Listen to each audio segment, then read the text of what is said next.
Hey SMA channel, how you doing?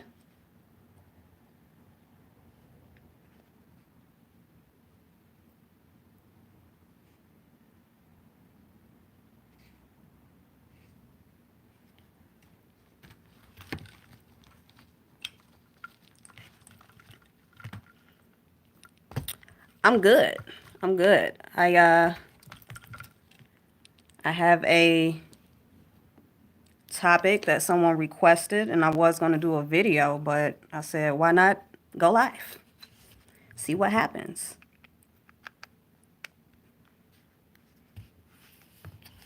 So, we're going to see what happens. We're going to see who shows up. What's going on your end?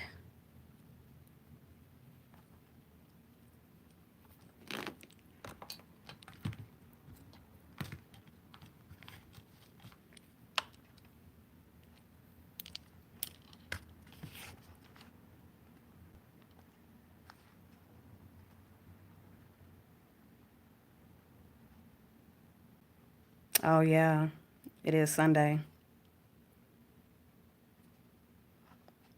So what does that consist of if that's not too personal?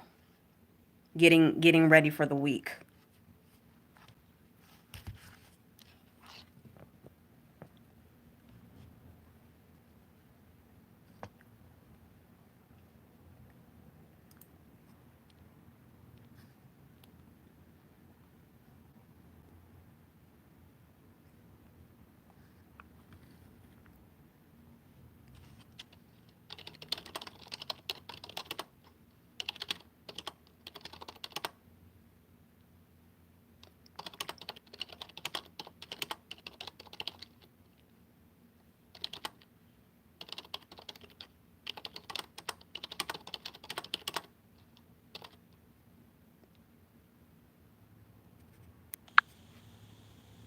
Uh-oh. Dang. Okay. Oh, okay. So what do you teach?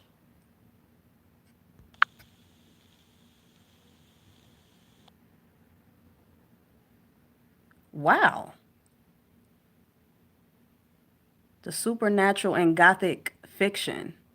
Wow, I've never even looked into gothic anything. And to add fiction to that is just that sounds like a very interesting combination. So what is that? The Skillshare platform. Okay. Is that something like Learn It Live or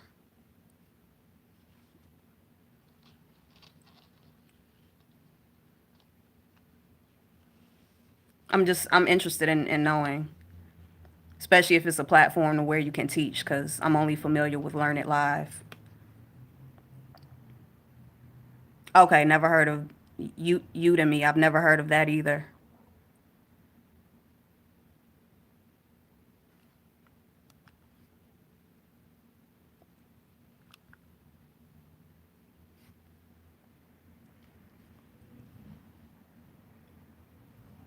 So do you have? Dang, no, I haven't.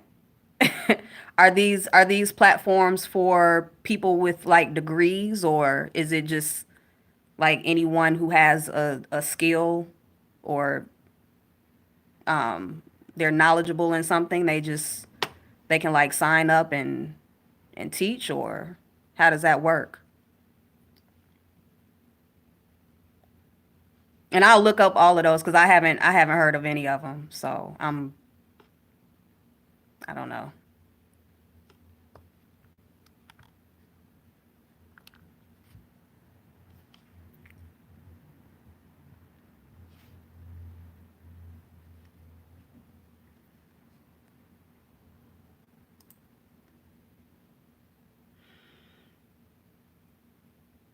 Okay.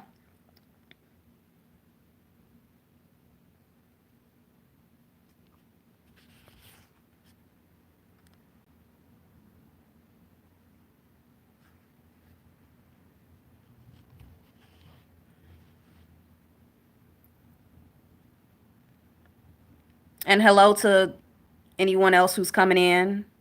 If you like to say hi or get in on the topic or the title that I put, feel free. This was a requested topic for a video, but I decided, I'll try to go live and see who shows up, and maybe some people can contribute to the topic.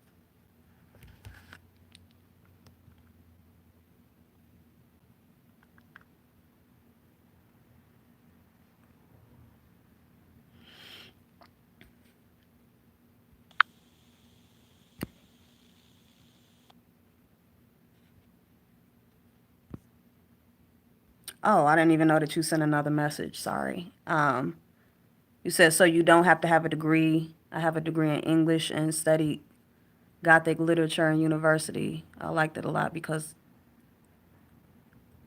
okay.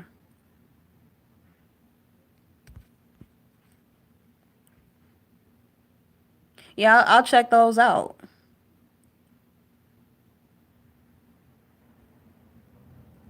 Because with Learn It Live, you don't have to have a degree with them either. But I don't know. I got on just by, sharing, the different things that I've done over the years. But reminds you of the drama in your family.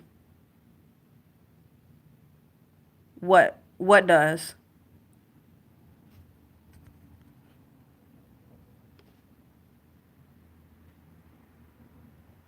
Hey, Paul, how are you? Thanks for tuning in and watching.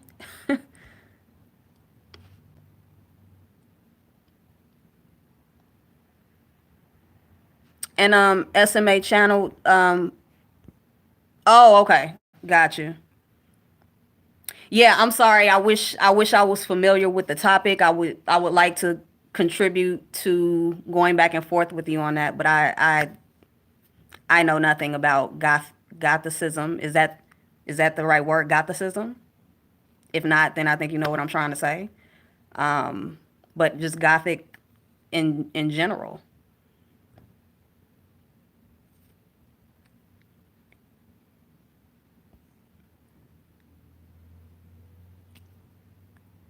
Yeah, it sounds I don't know, I'm just open-minded. Oh wow, it's the precursor to horror. Okay. I'm not that deep into horror. Um yeah.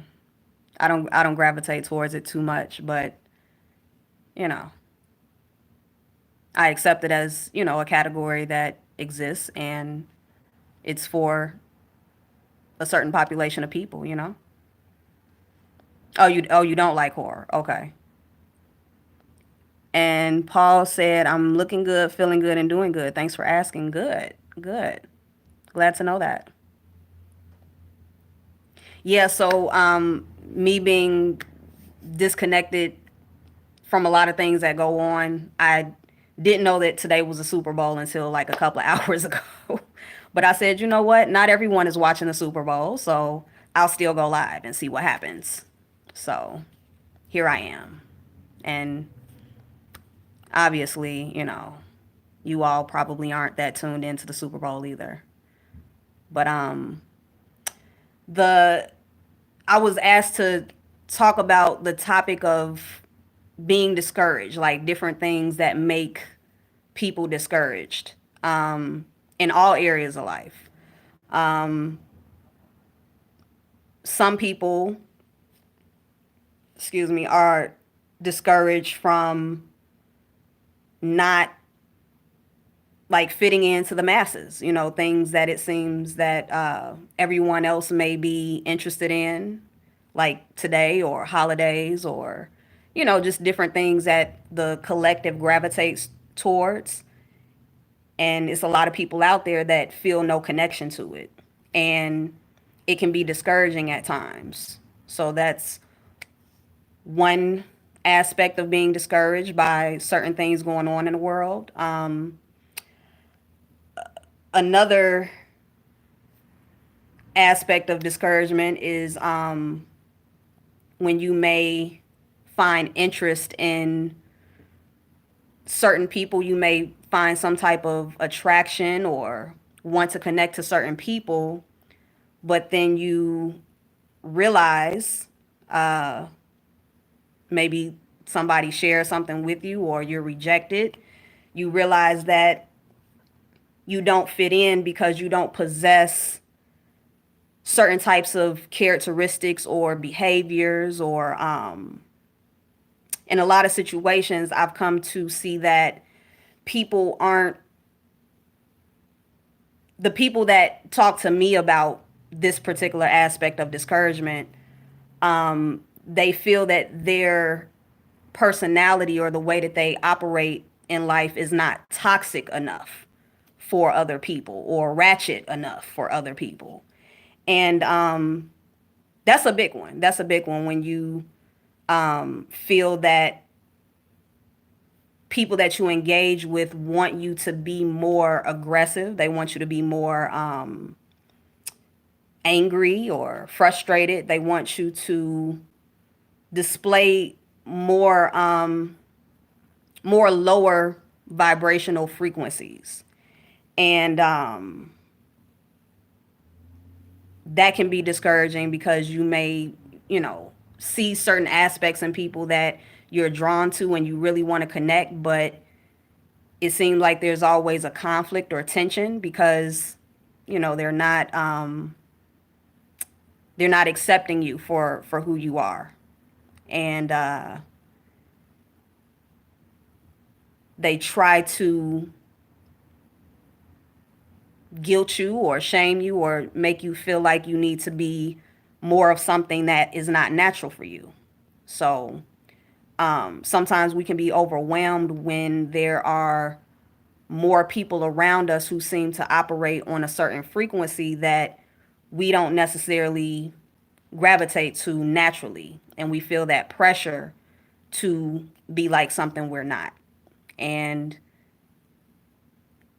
you may have moments to where you're like, well, are there people out there who will like me for me or who will like the type of personality that I have or the type of characteristics or like the fact that I may not want to yell and scream and argue and things like that.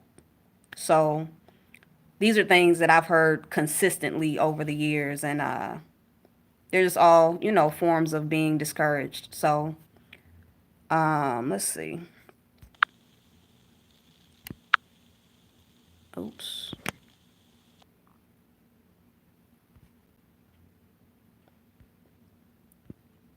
Oh, somebody took their message back.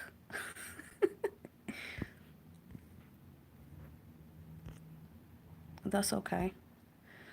So yeah, I don't know who's in. I don't know if anyone wants to comment on that or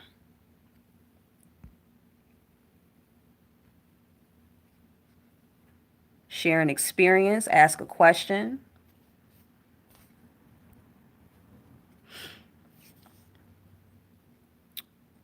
I'm working on a book right now about my baptismal experience.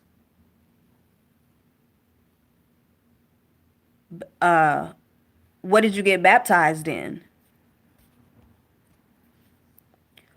Paul says, I'm not discouraged about the world conditions. I am quite aware of why things are going from bad to worse.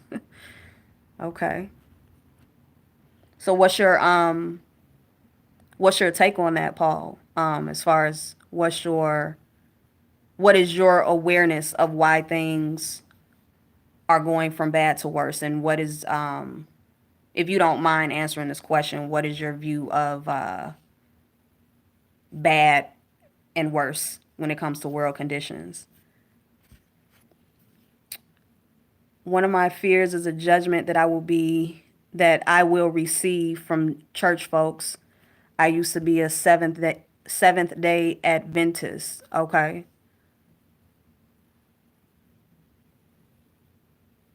Okay. Um, so are you still in the okay, are you the 3-5 generator with the channel of community? I hope I'm remembering correctly. Um, oh, okay, so you're in you writing the book, that's your fear of judgment is from the okay, okay, got you. I actually thought about I know I shared something very basic about the the 3740 channel. Um, but I don't think I mentioned this in the last live, but that channel is very much connected to religion. So usually people that have the 3740, they're tied to something. They're in right, cross a planet. That's right. So that's a part of your incarnation cross. I was listening to oh man, I can't remember what audio it was, but the the guy that founded Human Design, he was speaking on a 3740, and he said that he noticed that people, this was years ago, but people that had the 3740 were like all followers of Osho. And I just recently like looked up who Osho was, but um that was like his first recognition of the 3740 being very much connected to religion. And it's also the marriage channel. So you'll the more you understand the 3740, it being a channel of community, the marriage channel, um, everything that deals with, you know, keeping the community, the network, the tribe, the family together. It, you know, it's a very tribal energy. So religion is just a part of that. It's a part of that whole frequency. So yeah, he was basically just saying that he noticed that like all of these 3740s were followers of Osho. And then of course, as he went deeper into human design, he saw that, oh, 3740s, you just find them all throughout the religious community, all types of religions, whether it's Christianity, Islam, Jehovah's Witnesses, anything that deals with tribalism and family and community and, you know, God, you know, whatever your title of God is, it's all in that channel. So it's um because it is a ego emotional channel. Okay, so you had a 1222. Okay. So are those the only two channels that you have connected to the solar plexus?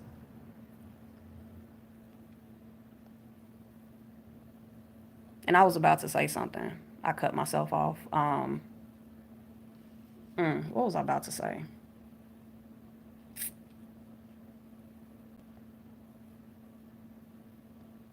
Oh, I was saying with that channel being an ego emotional channel, um, it holds on. It holds on very tightly. And when whatever that channel is connected to tribally and marriage wise and community wise, all of that, when it's time to disconnect, it can be very disturbing, very disturbing to the individual, and very hard on the ego and on the solar plexus. Um, so and then you also being a 3-5, that is a natural um profile for appeasing to people, um, not wanting to get burned at the stake, not wanting to disappoint, but at the same time, you have to honor your theme of bonds made and broken as well. So it sounds like what you're experiencing is about, like, you have that strong attachment, but you're in the process of breaking the bond, and because that that channel of community holds on so tightly, it it's hard for it to let go. Um, oh my God, you have the 659 as well. Wow, wow. I know people are all over you. Goodness. Yeah, you're definitely a you're a you're a valuable source in your community. You're a wow to have all. Ooh wee. Yeah, you're powered up.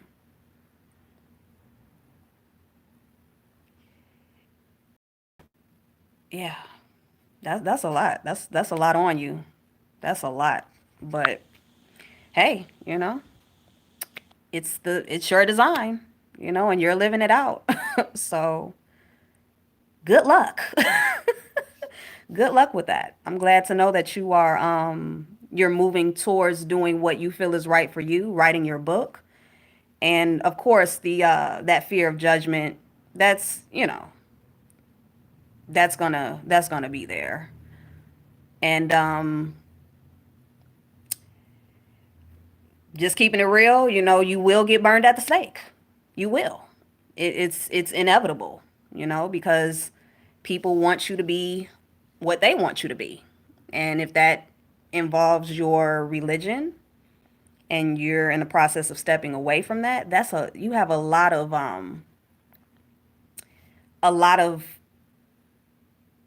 energy that people, want to have, like they want around, because it brings so much security and power for those that can have access to it and ultimately control it.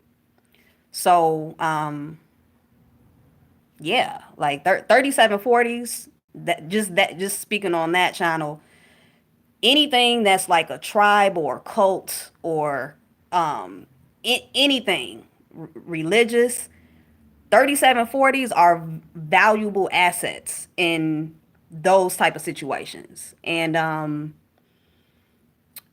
whenever they try to get away, the leaders, the congregations, the members, they don't like it. They don't like it at all. Because that's you all are a good source of money.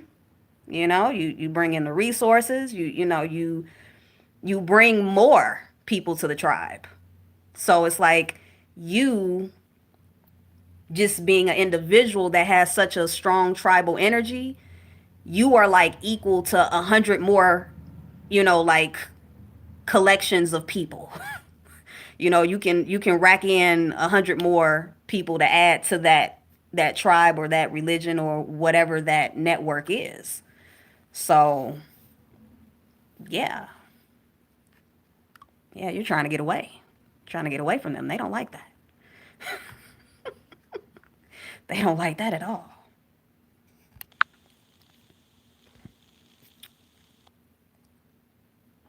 Oh, you said true. I have been burned a few times. Yep. It comes with the program. So,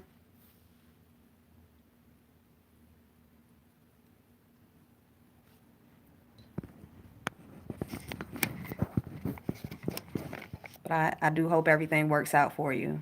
And just keep writing. Write your book, put it out, and push through. because it's gonna help. Ultimately, three fives, you all are just in a general sense, you all are here to discover what doesn't work and then share with the world what you've discovered that doesn't work so that other people won't have to go through those things. So,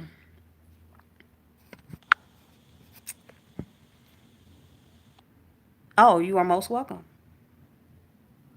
Yes, ma'am. Hey, Tamika. Wow. Flashback. It's been so long. How are you? I haven't talked to you in ages.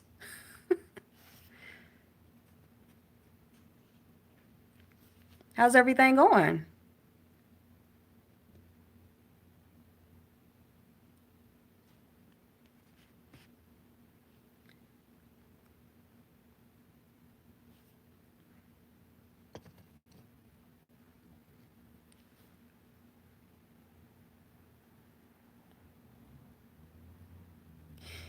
Yeah. Yeah. I just feel like, everything is always going according to plan, even when I may not understand it or, it may seem like nothing's really happening. I know something's always happening underneath. But yeah, I'm well. I'm well. Changes as usual. The changes never end. Just staying open minded and learning more about all of the things I don't know. And just taking it day by day, moment by moment, and just seeing what presents itself and responding accordingly.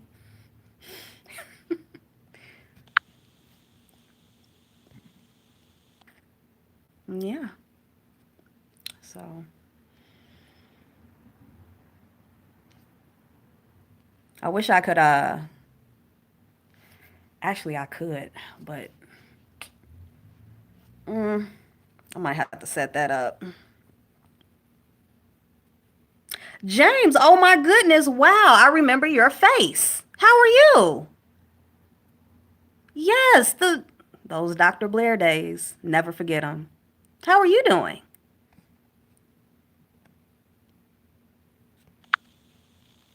Oh, where's the chat?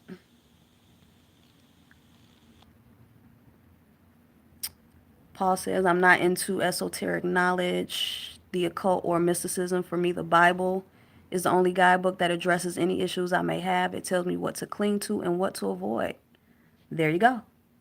There you go, Paul.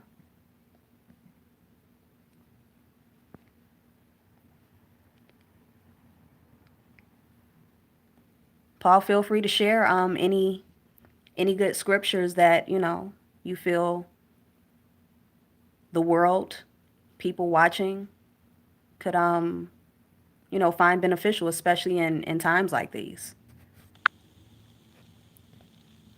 I have no religious preference. I have nothing against religion or the things that people choose to follow. I feel that there's something to learn in all of it. So please feel free to share.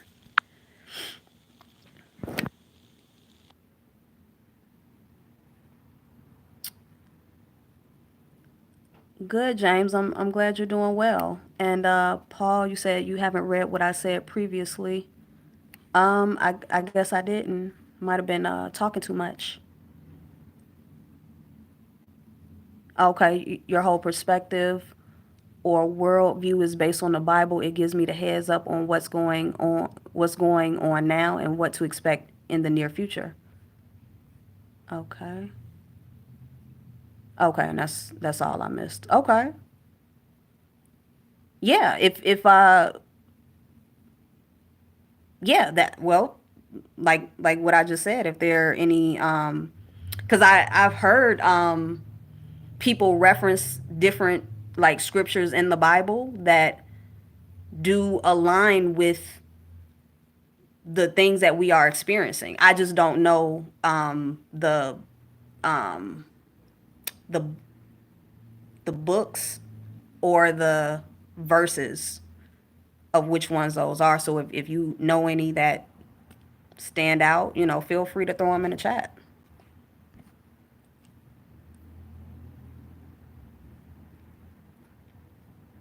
And anyone else who represents a certain religion or mode of thought, and you have something to share that can that pertains to what we're seeing as a collective, as a human race, share it.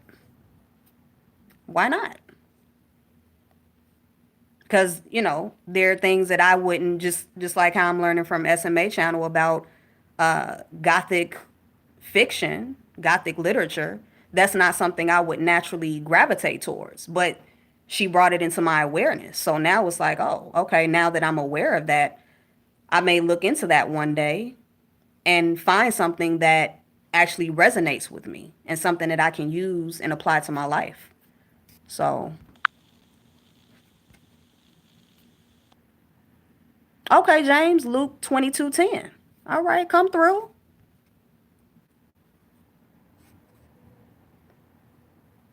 Thank you.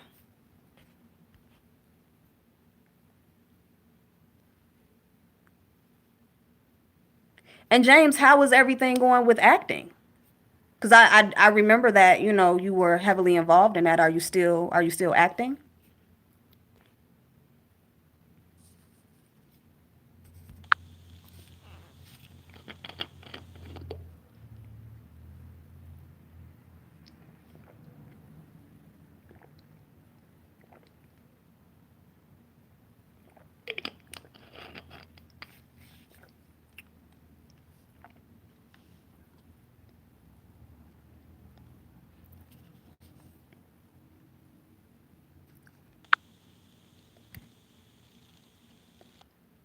And anyone else? I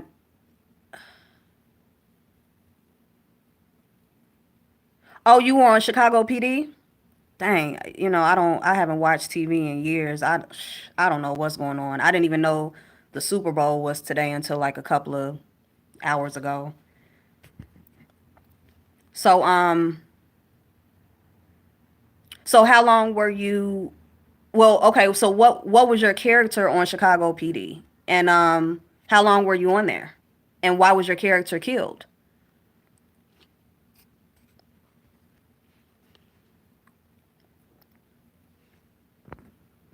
And can I look at Chicago PD on YouTube, or do I have to like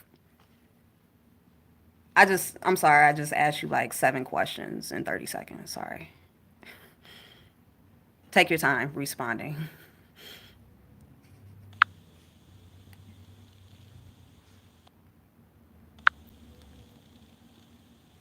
And anyone else who would like to drop a line in the chat, if you have a question or want to share a story or anything, feel free. Season 6, episode 17. Okay. Wow. Season 6, episode 17. I know I'm gonna have to come back and like look back at the chat after this is after this is done to collect all of these nuggets.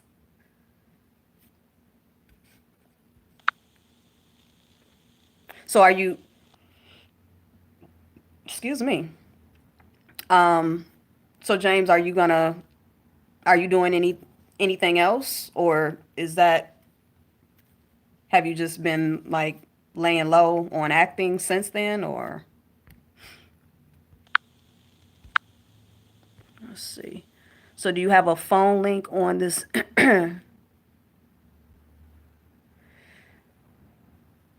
Paul, that's actually what I was thinking about, because I do have Zoom, and I could open a Zoom room and just have people come in, because I know it's not oh, I know that people do want to express themselves more, and this is really not it. This is more for like vague back and forth. Um, but I do. I'll have to set something up. Um, but thank you, Paul. I do appreciate you being open to having a deeper dialogue. I do like those forms of communication much better than this. Um, okay, teaching online and traveling. Okay. So what have you been teaching, James? If you don't mind me asking.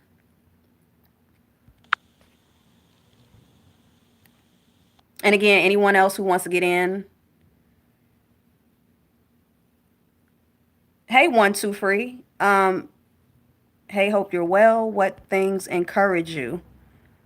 Uh,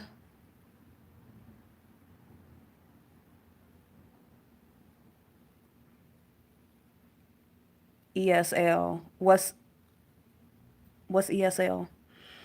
What things encourage me? Um, that's a good question. I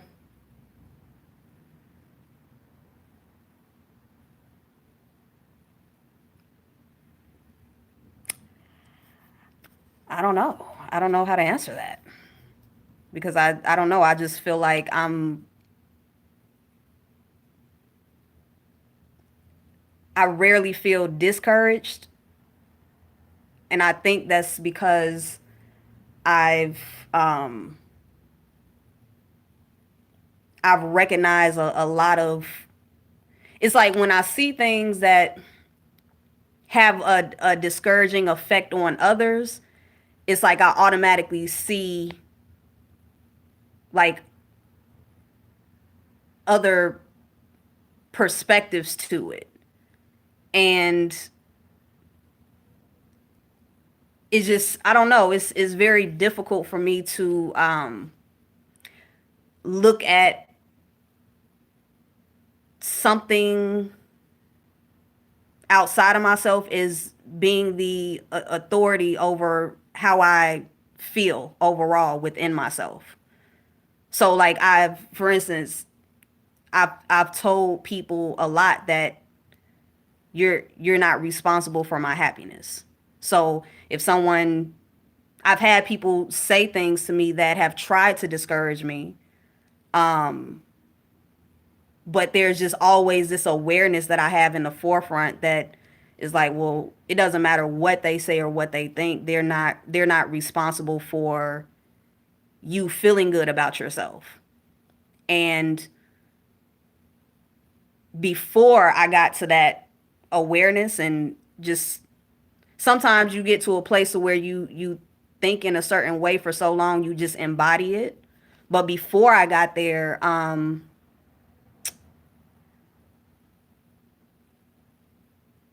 I came to realize that I was discouraged in ways like real early in childhood, um, mainly from parents. Yeah, I was told things that I realized later in life were subconscious programs that made me feel like I wouldn't be a likable person. Um, what else?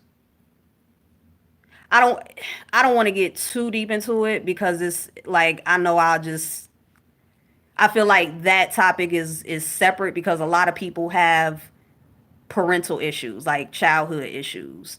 And that's something that I do want to talk about on a deep level. I would like to just have a different type of platform with that. Um, but I can still hear certain things, but I've already been proven wrong. Like, well, what I was told has been proven wrong already. So once something is proven wrong, it's like, oh, okay, I don't have to believe that that's possible anymore, or that that's my fate or whatever. So yeah, I think encouragement for me is just realizing more and more each day that I'm capable of being a better person. And I'm capable of learning more and letting go of things that no longer serve me. So because that's been consistent for so long now, it's like it just kind of, I don't know. It's just a constant encouragement that I never really looked at as encouragement. It's just kind of like a flow for me. I don't know if that makes sense. um,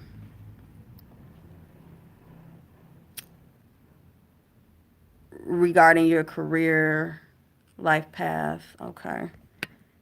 English second language, okay, okay. Oh, uh, so you teach, James, you teach people who have a different language as their a language that's not English as their primary language, and you teach them English. That's what I'm assuming that means.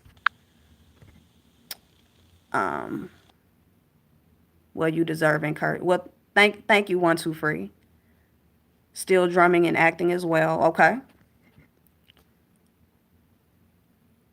undiscourageable. Yeah, let's make it a word right now. Luke 22:10. And he said unto them, Behold, when ye are entered into the city, there shall a man meet you bearing a pitcher of water. Follow him into the house where he entereth in. Okay.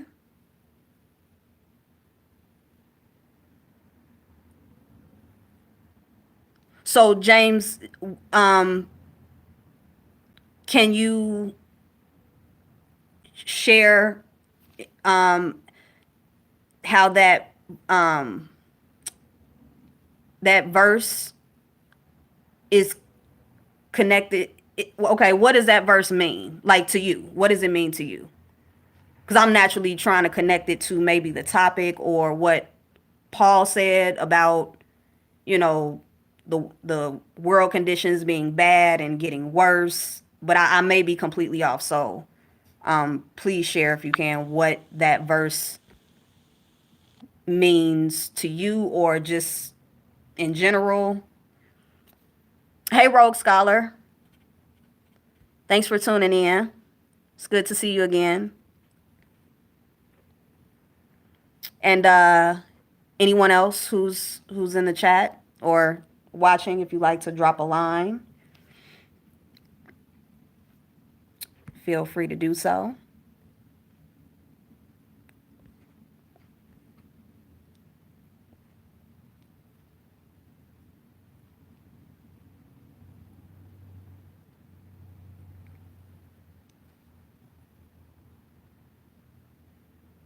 Oh, Aquarius.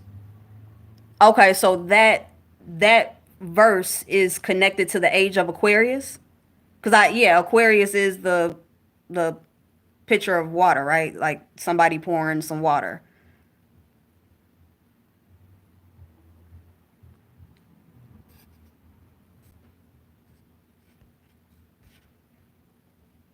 Okay.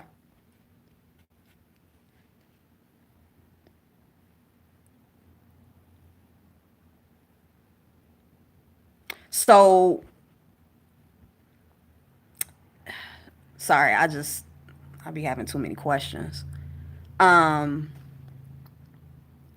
one uh 1 2 free says, what good things have happened to you this week or even recent realizations?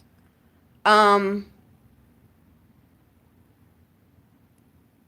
I was just talking about something.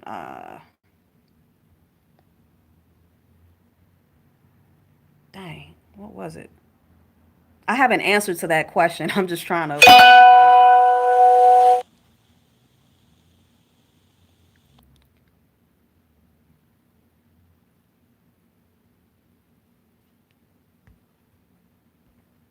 House meaning zodiac. On the surface level, Jesus is telling his disciples where to go for the Passover supper. Okay.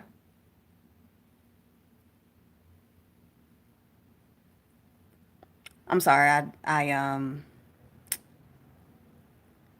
just not knowledgeable on much of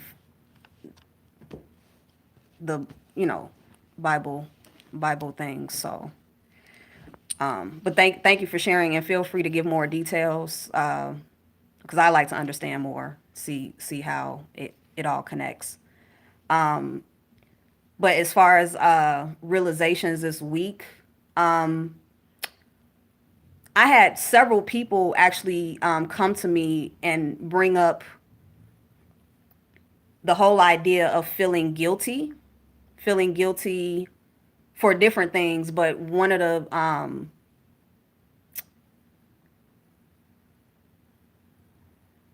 the things that I saw or I heard consistently was basically feeling guilty for not wanting to appease other people. Uh,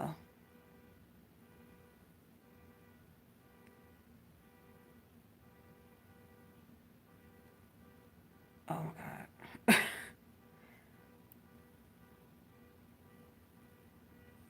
I'm sorry. I'm sorry. Like noises like that really just, I don't know, really just disturbs my whole.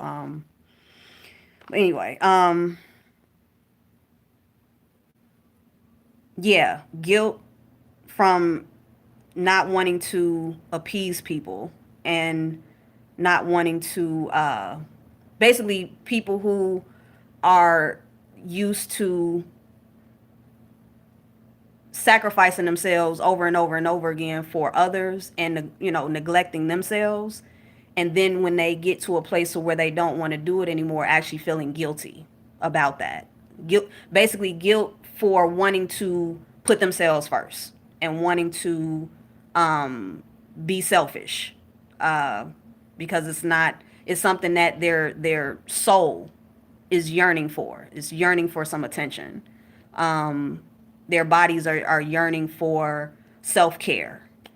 Um, and these are realizations that other people have brought to my attention as far as things that I saw in my personal reality. Uh, a lot of things for me are usually reinforcements of what I've learned in the past, but as time goes on and you see the same or similar situations more and more, you just get more layers of the same lesson. And for me, it's learning how to be at peace with someone else choosing to suffer, choosing to be neglectful of themselves, and choosing to be in the frequency that they're in. And that can be difficult when you're constantly around that person and you're going in a different direction, and then you're constantly being faced with really the other side of the coin. If you're someone who's about self-care and self-worth and wanting to treat your body good and be a better version of yourself and all of those things, the other sides of that coin are the people who are the opposite of all of that. And it can be difficult within the human experience when you're constantly seeing the opposite of you, and you're just faced with it on a daily basis, or you're just constantly seeing it. And you feel this pressure to, because you may watch somebody do things that you used to do and you had issues with those things, like you actually experienced sickness or a downfall in your health in some type of way through doing those things, and you're watching them do it, and you may naturally want to say, hey, don't, you shouldn't do those things because I did those things, and it turned out bad for me. So it's easy to get caught up in those ways of thinking, especially with people close to us. Um, but the more and more I see it, and the more that time goes by, I realize that, oh, this is about me being at peace with them deciding to be whatever it is that they want to be and live their life however it is that they want to live it. And it's really not my business. Like that's like a huge hit when you get to that place where you're like, wow, that was never really my business. I was like all in your business for a long time. Like I felt like I was taking what you were doing personally and it was never my business. Just because, you're my close friend or close family member, that's your life is still not my business. So, yeah, it's not comfortable, especially when it's the people you're attached to, on that from that long term level. People, the family, and people that have been in your life for years. It's harder. It's harder to accept, but you have to get there. Like you start to conflict within yourself when you're trying to go down your path, but you're constantly being pulled into the judgment that you have towards others who aren't on that same path, and it hurts more. It feels it's a different type of conflict when you're aware versus the people who are in conflict with things and they're not aware.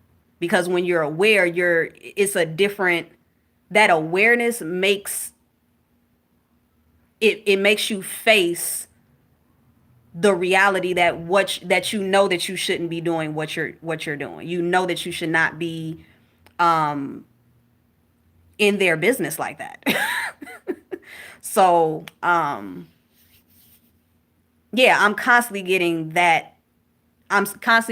layers of that particular lesson. And I got some heavy hits over this last week and the week prior. So, yeah, let's see.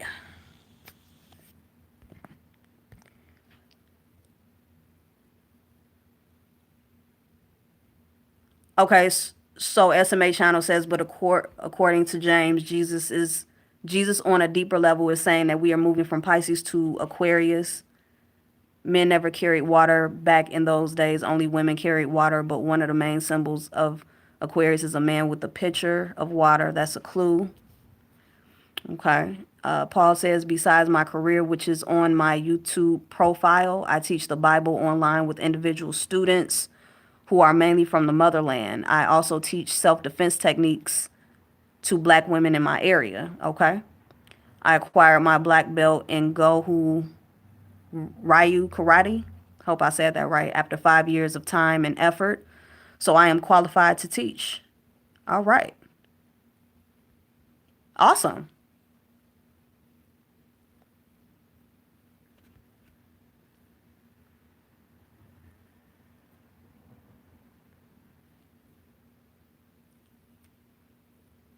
Yes. Anyone else wanna share? If you have like how Paul just shared what he does, and James has shared what he does, and SMA Channel shared what I'm sorry, I don't know your gender, but yeah, if there's anyone else who would like to, put out there what they do and what their interests are. Okay. Thank you. Thank you for the correction. Anyone else want to put out there what they have going on? If you are a YouTuber and you have some things on your channel, you know, let people know. You never know. And Paul, you said that you're in the New York area, so there may be some women who are interested in the self-defense classes. There may be people in general who are interested in taking Bible lessons from you. So you never know. They may be in your area and looking specifically for you.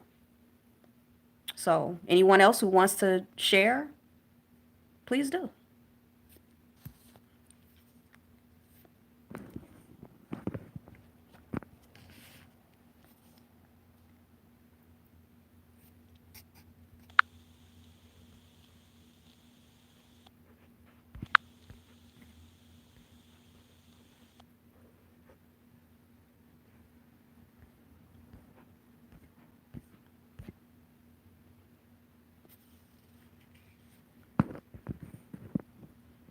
Any other questions or topics?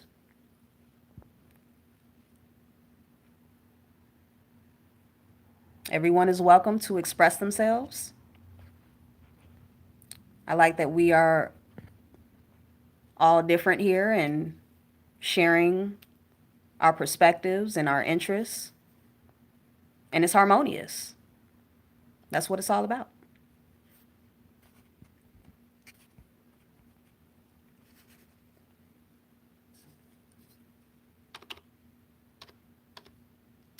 Uh-oh.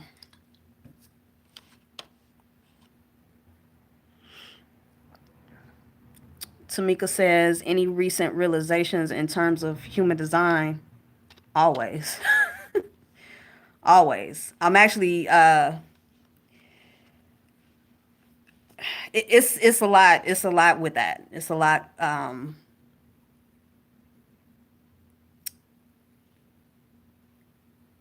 it's a lot that I've had some funding come my way. And people who have been clients who are helping to push me because, I be gone.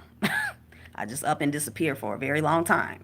And yeah, and having more clients and people that have worked with me one on one,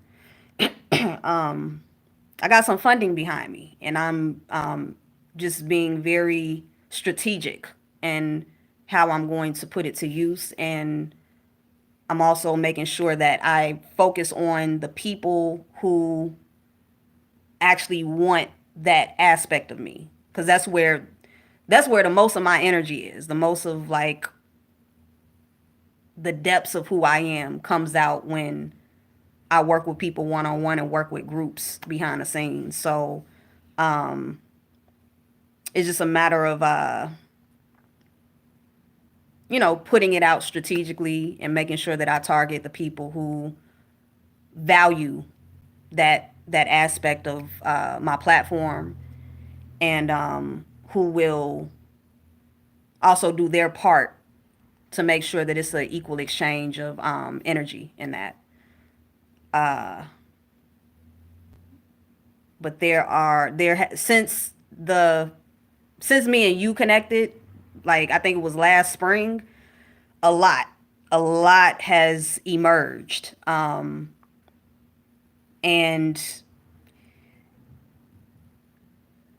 I'm just branching off into different areas and also catering to more types of categories of people. So, for instance, I have a sponsor who wants wants me to do something specifically for people who are single with no children. Because in working with more people over the years, I've come to learn that the lifestyles and the time and the energy of people who are single with no children is completely different than people who have children, people who are in relationships, people who are in relationships and have children. So I'm in the process of setting everything up to cater to individual groups of people, because I already do that for the individuals, but it's just ways that I've noticed that in group settings people connect with those that are more in the same type of lifestyle that they are. So yeah, the more I learn about human design, the more that emerges, and the more layers of it I see and can connect to and accommodate. So yeah, just stay tuned. I don't have any dates for anything right now. I'm taking my time, not rushing anything, but I'm glad to have supporters who are funding the process or processes behind this platform, and I appreciate you all. Thank you.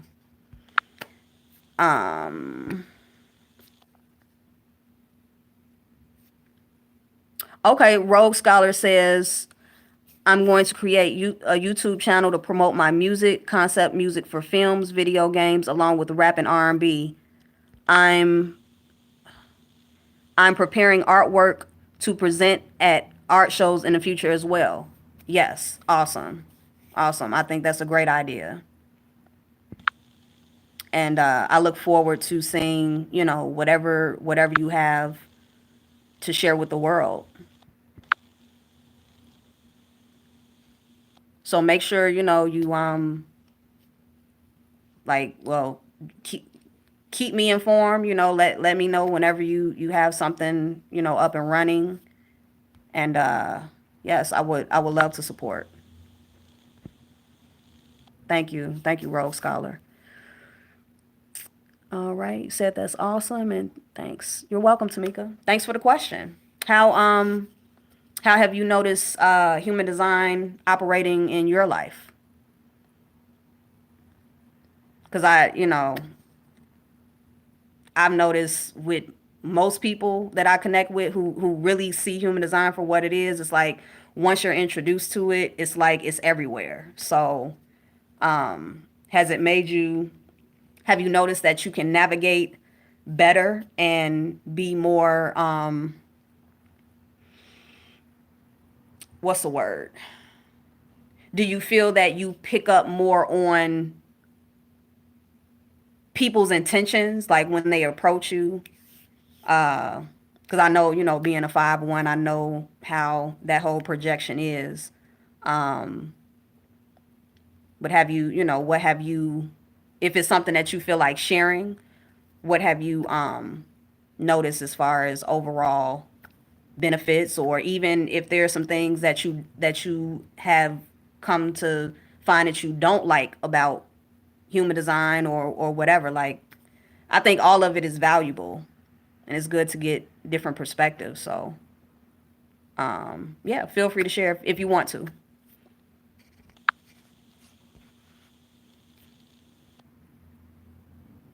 Okay, say yes, yes, I do. Okay.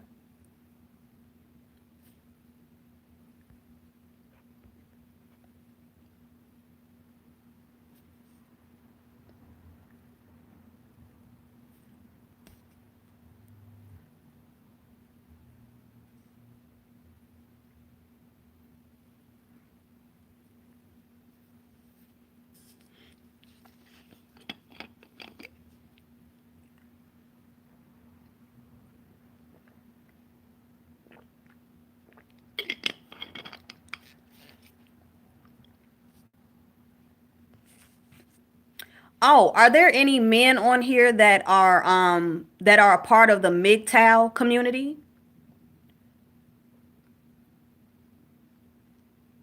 I know it's not many people in here, but if there are any men who are a part of the MGTOW community or familiar with that category.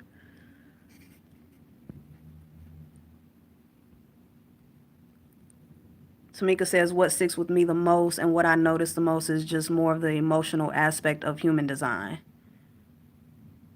Okay. Uh, are you splenic? Or it seemed like you were splenic. So, okay, let me make sure that I'm thinking the right thing first.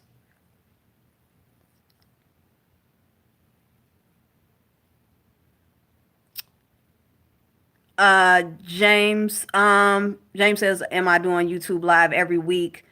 Well, this is the second week in a row that I'm doing it. That would be nice if I did do this every week. But I honestly I don't know if I'm going to be doing it every week. But I do want to be more involved with the platform and doing more lives. So I may do one next week. I may not. I don't know. It's never really planned when I jump on here. So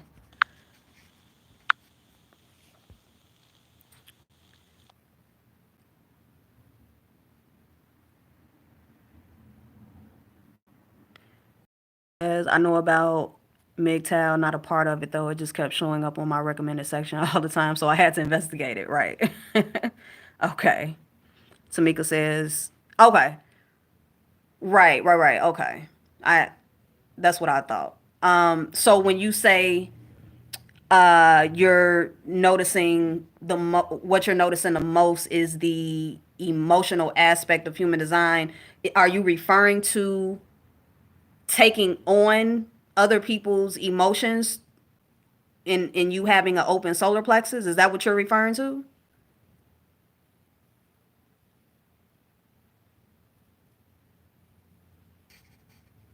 Okay. Okay. Yeah. Yeah. That was definitely one of my still is one of my big it's just a big thing. A big thing for me. And many open emotional people that I connect with. We all seem to have very similar experiences in life. Um, I was at a basketball game. I think this was, yeah, it was this last week, or yeah, last week. And it was a basketball game for children, like fifth graders. And just I enjoyed myself, but there was like this moment um to where like just was about to cry. Like just so overwhelmed with all of the gymnasium of solar plexuses. And it wasn't like anything emotional happened. Um but I was just sitting there and I'm like, oh my God, like I think I'm about to cry for no reason, but yeah, that it. Oh, and then the Kobe situation, man down. Man down. Like 24 hours, like I just couldn't. I couldn't, like I was literally getting waves of like random moments throughout like the first 24 hours of the news breaking. Um just like literally the emotional waves of the world. I was getting hit with them and I didn't even leave my house. It was like I was just feeling it. And I really had to check myself because I'm like, okay, did I, as the individual, did I personally have was Kobe, like a hero, or someone really important in my life? The answer was no. Like amazing basketball player, but I didn't have that. How people will have like the poster of their favorite singer or basketball player on their wall. Like that wasn't my connection with Kobe. So great basketball player, definitely intertwined in my consciousness from a very young age. But yeah, like I was totally feeling everybody else's stuff. Because it was a heavy hit. It was still a heavy hit. Even if he wasn't someone that was like a big, you know, like a favorite player or whatever for you. Just the whole scenario was just like, oh my God, that's a different type of gut punch. Um, so I get you, Tamika. I get you. And I think it's something that I've come to learn, that especially with your open centers, those are the areas to where we are students of others. We're students of the world, because we're not generating the frequencies of those centers. We're open to receiving them to learn what they feel like. And yeah, the emotional center is amazing. It is really amazing, but it's not something that we can handle consistently. It can really take us down. So I get you. Oh, the undefined heart. Yeah. Yeah. I mean, one of the things that has been a relief for me off of the heart center is watching how I can move into action and I can complete things using other aspects of my design and not willpower. And when I am in the energy field of someone who does have willpower, I'm more conscious of, is this someone who I want to borrow ego energy from? Do I want to borrow their willpower? And that's a different way of, that's a different type of awareness as opposed to you're open in the ego center, the heart center, someone steps in with willpower and then you're just fired up and you're just, all of a sudden you're willful and egotistical and it's like you're just hijacked. That's completely different from someone coming in and it's like, ooh, okay, I have access to this energy from them, but do I want to use them? And when you can make decisions like that, you definitely feel more empowered within yourself. When you can say, okay, I I got access to this willpower, but I'm going to decline because this isn't the person that I want to make moves with, you know. But it, a 5-1 life is different from a 1-3 life. We're 1-3s, we're more secluded. We still get caught up at times, but 5-1s, you all have the world charging at you all the time. So it may be harder for you to, say no or to disconnect from certain people, especially if you're in situations to where you're surrounded. And if you're in a room full of people, somebody has the ego center. At least one person in there has it. So you got it. And it's like, what you gonna do with it? So, yeah, the again, the most valuable lesson is learning how to accomplish things and to follow through with your other centers. So you being a generator, that's good because just having that generator energy, having that sacral, you can complete things. It may not be as fast as someone with willpower may complete it, but when you're confident in understanding what your energy is and what is consistent for you, then you can get things done and not feel like, oh, I'm not good enough or I'm not fast enough or I don't have enough willpower.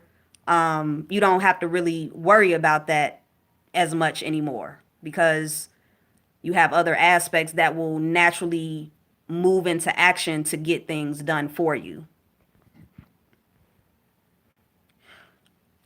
Oh, you said my dad recently passed back in October from heart failure, and interestingly enough, he has an undefined heart center. Yeah, whenever I hear about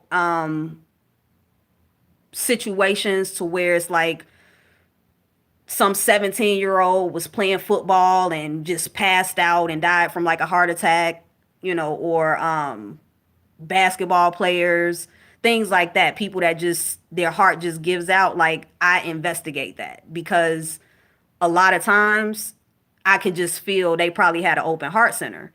And of course, they're not gonna consciously excuse me, be aware of that. And on top of that, when you're playing with a team, teams are tribal. So when you're dealing with tribal energy, the tribe doesn't care about your individuality. They're not concerned about what your individual needs are. It's like, hey, it doesn't matter if you're a projector, if you're a reflector, if you're a whatever. this is a team and you're expected to operate as one within your team. So you have all of these different types, whether it's children playing sports or some aggressive activity, or grown men or women playing, sports. Whatever you have open, your team is going to, everyone is filled up on that team with whatever it is they need to operate in unison as a team. And only time will tell which bodies, which individual bodies on those teams can't handle the hijacking that's taking place. So my dad, he had a heart attack in 1995. I'll never forget. I was just talking about this earlier this week too. But he had a heart attack in 1995, and open heart center, and he had the gate 51. Gate 51 is called the gate of shock, also known as the dumb ego. But gate 51 is taught in human design. Gate 51 is the gate of heart attacks. And interestingly enough, Ra, the founder of human design, he had the 5125. He actually had the channel. So he had a defined heart center, still had a heart attack and died. So after my dad passed in 2012, and human design came into my life, I looked up his chart and I was like, my dad had the gate of heart attacks, literally. That's why he had that heart attack. So yeah, it's there. It's real. And if you do just a little bit of research, you can see like, oh wow, that's what happened. So, I'm glad that you did do that investigation for yourself, because it does help to, I don't know how close you were with your father, but it does help to at least bring you clarity as to what was going on. And overall, I am sorry for your loss, and I do hope that, you and your family and everyone is, doing better from that situation. I don't know if it was like one of those sudden type things, or if it's something that you all had time to prepare for, or what, but either way, it's all it's like it's a part of it's a part of life, but then at the same time we still have to feel what we feel from the discomfort and the hurt and the pain that comes from losing people. So thank you for sharing that.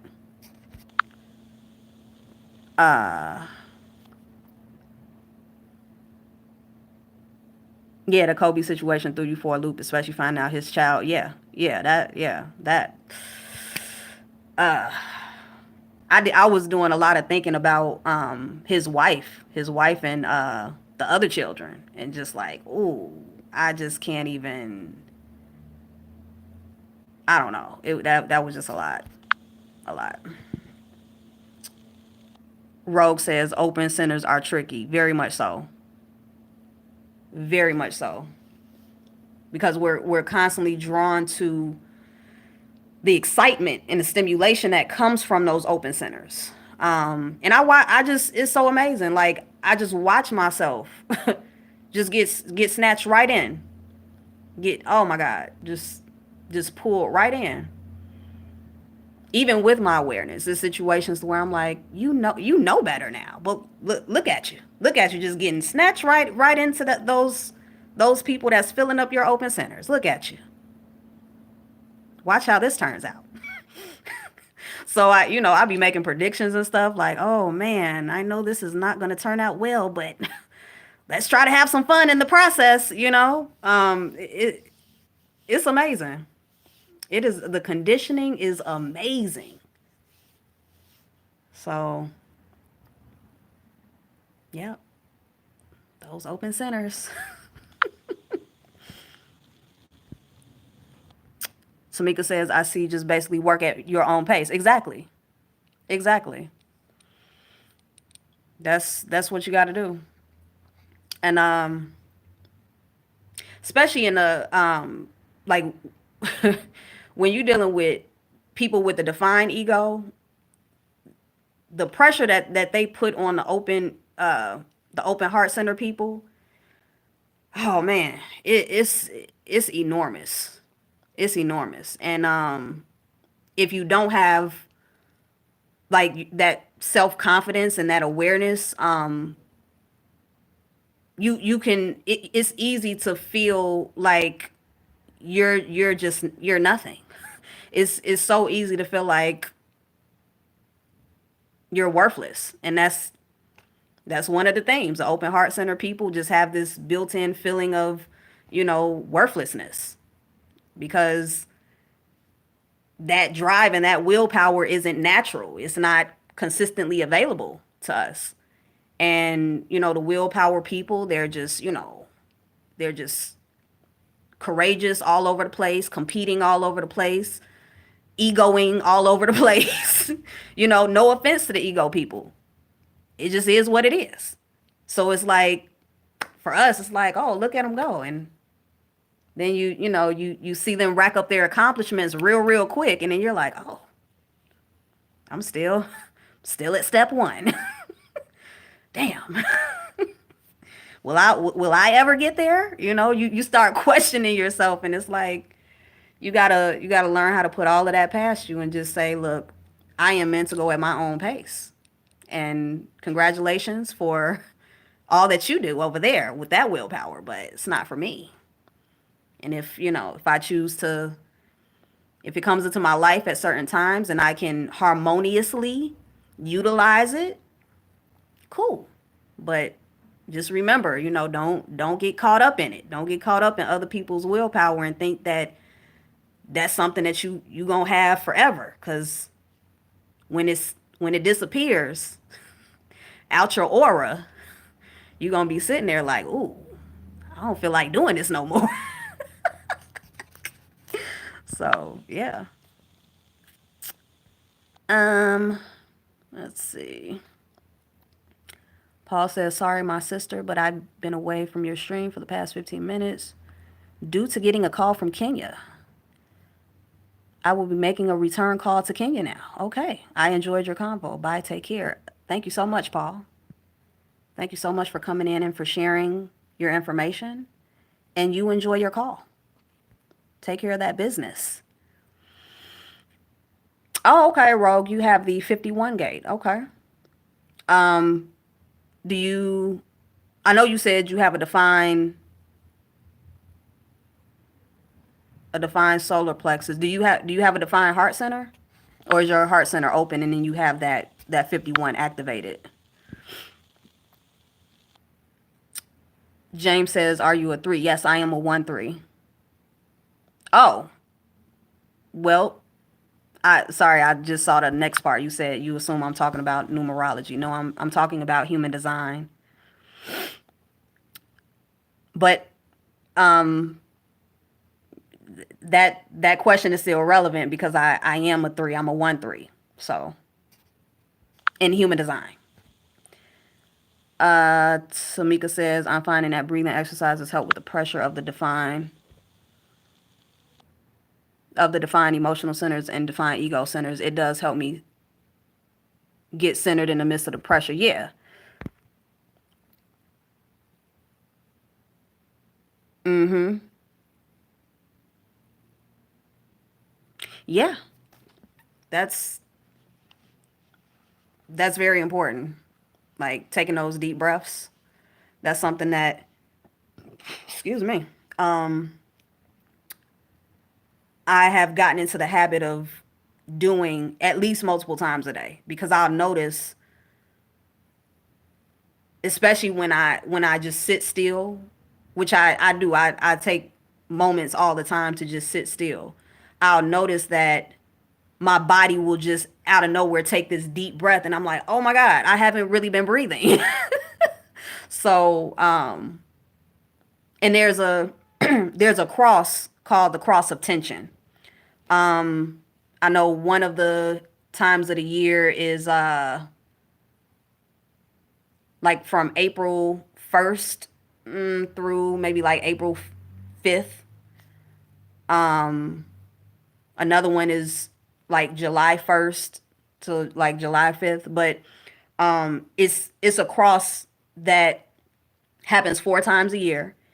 And people with the cross attention actually hold, like, you can look at their bodies and see the tension in their bodies. And even if that's not your incarnation cross, if you have any of the gates of another incarnation cross, then you will experience aspects of those incarnation crosses. So the cross of tension, I have some aspects of that of that cross. So I can, I've always seen it. Like, I can see the tension that's in my body, and it's, I do what I can, but it's like, wow, like, even though I don't, this isn't like my actual incarnation cross, just having those few activations that are part of that cross, it's like, wow, like, I can totally feel the tension in my body. And it's harder for cross of tension people and people with those gates to get the tension out of their bodies.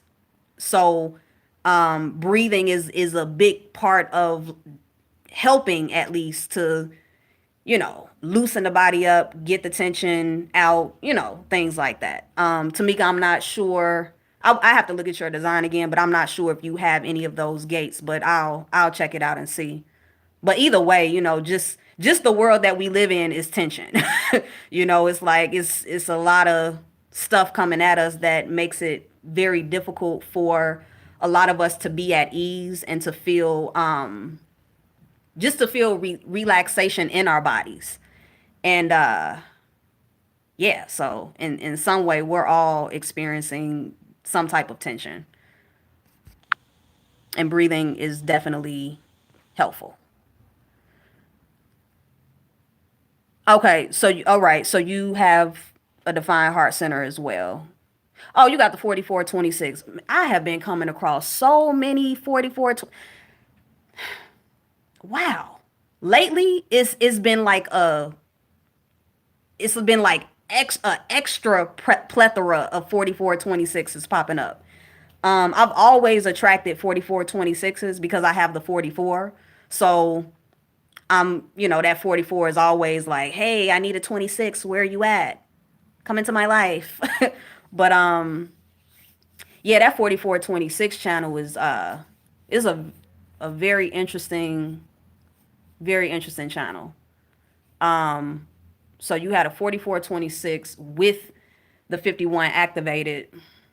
So that means your 51 isn't dormant.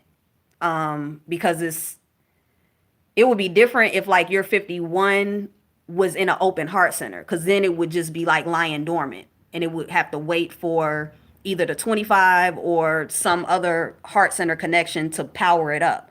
But because you have the 2644, your 51 operates through that channel.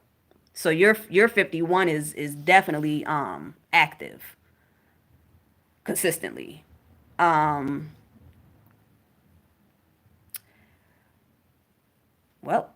I'm not gay to shock. 51's, my dad having that in his incarnation cross. That 51 was strong. Very, very strong. Because it is designed to attract shocking situations and at the same time shock others. And that's one of the reasons it's called the dumb ego gate, because the 51 is the gate that will make a person literally just be like, oh, a cliff. I'll be okay if I jump off of it. Like, it's just, it doesn't, it's very courageous, but it's courageous from a place of, like, having no awareness whatsoever. So it just makes people do things that could ultimately, like, take them out and shock other people. So yeah, it's I know that gate very well. Um,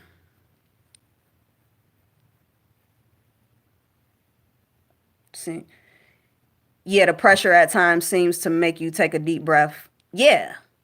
Yeah, because it's like the body is just it's like it's just getting inflated, especially like in those open centers. Matter of fact, I tell people to look at your open centers as areas that always need to breathe. So if you're like in a household, or if you're around people that always have those open centers filled up, remember those centers are like inhaling. Like look at them as open but inhaling someone else's energies, and at some point, you're going to need to breathe. So you're just taking in the centers, the body itself is like, so when we going to take a deep breath? When is that going to happen? So the body will just get to a place to where, if you don't consciously say, okay, I need to step away, take that breath, the body will, have to do it for you. And in some situations, which we've seen plenty of times, the body just kind of, when you see people faint, like people that faint at concerts, at basketball games, people in the audience that just pass out. What's happening is, their bodies are like, oh my God, can't take it, just pass out, because that's just a way to, from the body's perspective, get out of that situation, because it's like the auras are like suffocating. So, yeah. Rose Scholar says that's interesting. My brother has a cross attention. Yeah, and he always huffs and puffs or takes deep breaths. Yeah. Yeah, cross attention is like I know several people with it, and it's just like just the like I can feel their energy even if they're like in another state. Like they don't even have to be in my aura. It's like I can just feel the intensity of their tension, and it makes me even more tense because I'm like my little pieces of tension of the cross attention are like resonating with theirs, and it's like, oh God, like I'm the whole cross, can't take it. Too much. So yeah. Yeah, he's holding a lot of tension in his body. Hi Daryl. How did you get involved with human design? Human design stalked me. It forced me to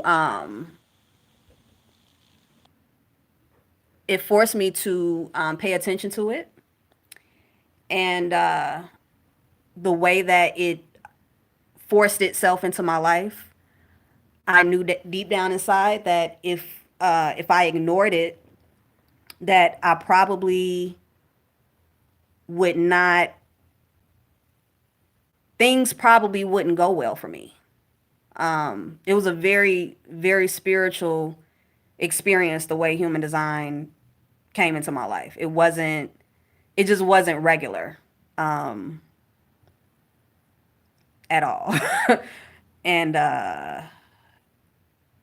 the the paths that it took, like it used different parts of my timeline of life and connected itself to all of these different people in different parts of my life, and then like presented itself in one moment, and I ignored it, and then it was like, okay, well, I'm about to show you something else. I'm about to connect you to this person years ago, this person, like, and then it showed up the second time, and the way that it came in, I was like, oh, this is a whole stalker. This system is stalking me, and it's like, oh, you're gonna be my wife. Like that's how I felt. I felt like, oh, this is like a forced marriage. So that's what happened. I got married to human design because I didn't really have a choice, and I knew that deep down inside at a soul level. So here I am.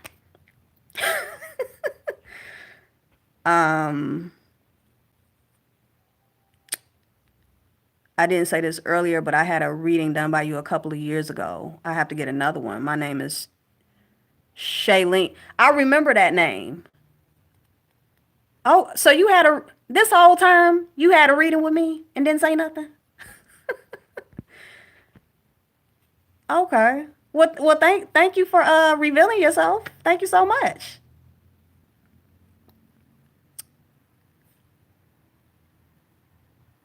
Yeah, if you want to get another reading, you already know. Come through. Come through.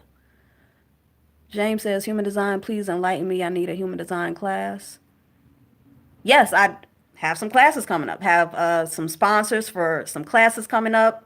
Looking forward to putting that information out. I'm very, very excited. So, yes, for those that are interested in experiencing a human design class with me, I'd love to have you come through. James, if you would like, you can start. I give out free blueprints. Everyone is welcome to get a free blueprint. Um, James, I don't have any of your information. How about this? You let me know how would you like to get in contact with me? Because we go back, so I can give you a call if you like. Um, yeah, let me know what's comfortable for you, how you would like to connect, and I'll get the ball rolling for you. Rogue says, okay, that makes sense.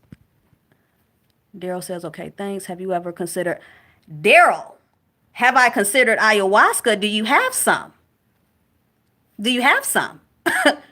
What's your connection with ayahuasca? Because you don't even understand. Like, I've been trying to get into ayahuasca. Like, I've been look, ayahuasca has been contacting me. The plant itself has been contacting me for over a year. And I've done my research. It's something that I want to experience. I really, really do. The issue is, who do I have the experience with? Like, where do I go? What's your connection, sir? Please talk to me. Even better, Daryl. You look, I want ayahuasca, you want human design. Let's make it happen.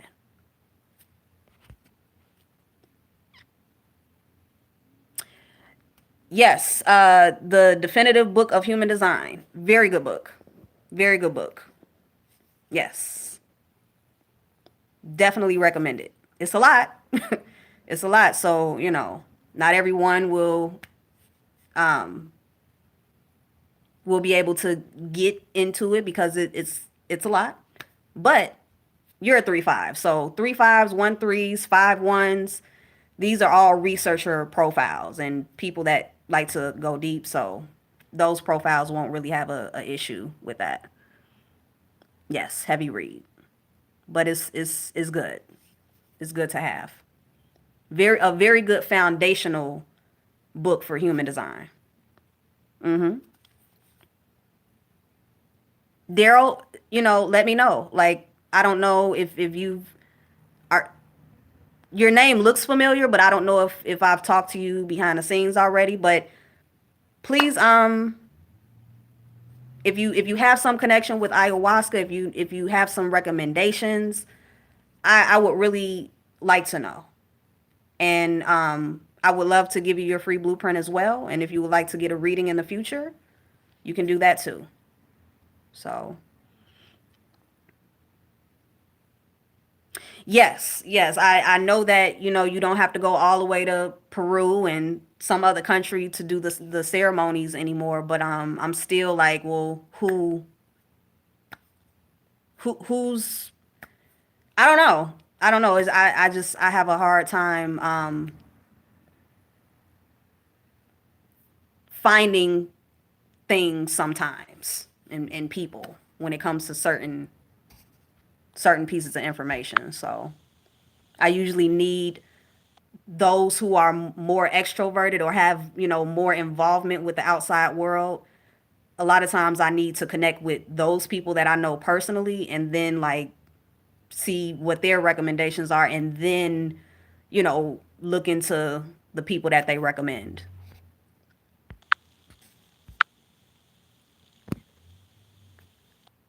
Does human design apply to animals? I understand. I understand the title has human in it.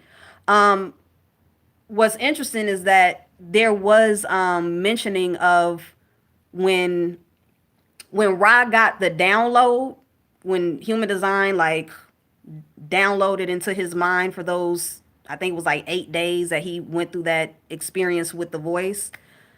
He did say that he got the blueprints for animals and plants as well. But I don't know if he like the way that he's put out the human design information. I don't know if he put out the information for the animal and plant blueprints too. But I'm very much interested in knowing. But he got that information too. It's just like, well, where is it? I'd like to see. Okay, Daryl. Yeah. Yeah, I agree. I feel like I would be a great person to experience ayahuasca with too. I I never would have thought that like on my own, but you saying that, I'm like, I resonate with that. Yeah. Yeah, I definitely, yeah. I feel like that person. Tamika wants the connections too. Is it true that you can know what type of place you should live using human design? Yes, that is such a good question. I have been talking to multiple people, especially lately, a lot about their environments. Like environments has been coming up so much. And I don't know if you I'm not I don't think the definitive book of human design talks about environments for real,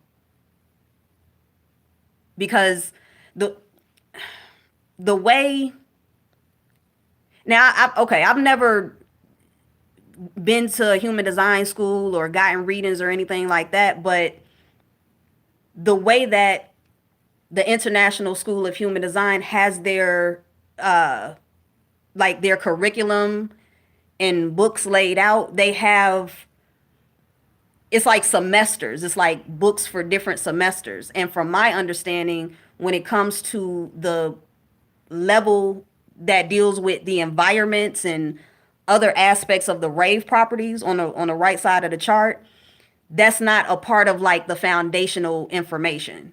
So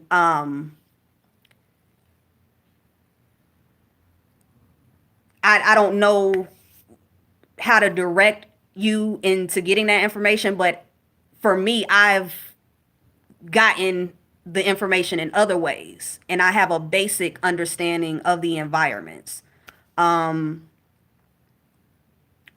of fact, if you have access to your blueprint, if you don't mind, share what your environment is. Because you have kitchens, you have valleys, you have mountains, you have shores, you have caves. I'm a kitchens person. And with kitchens, you have wet kitchens and then you have dry kitchens. I'm a wet kitchens person. So kitchens isn't just the actual kitchen.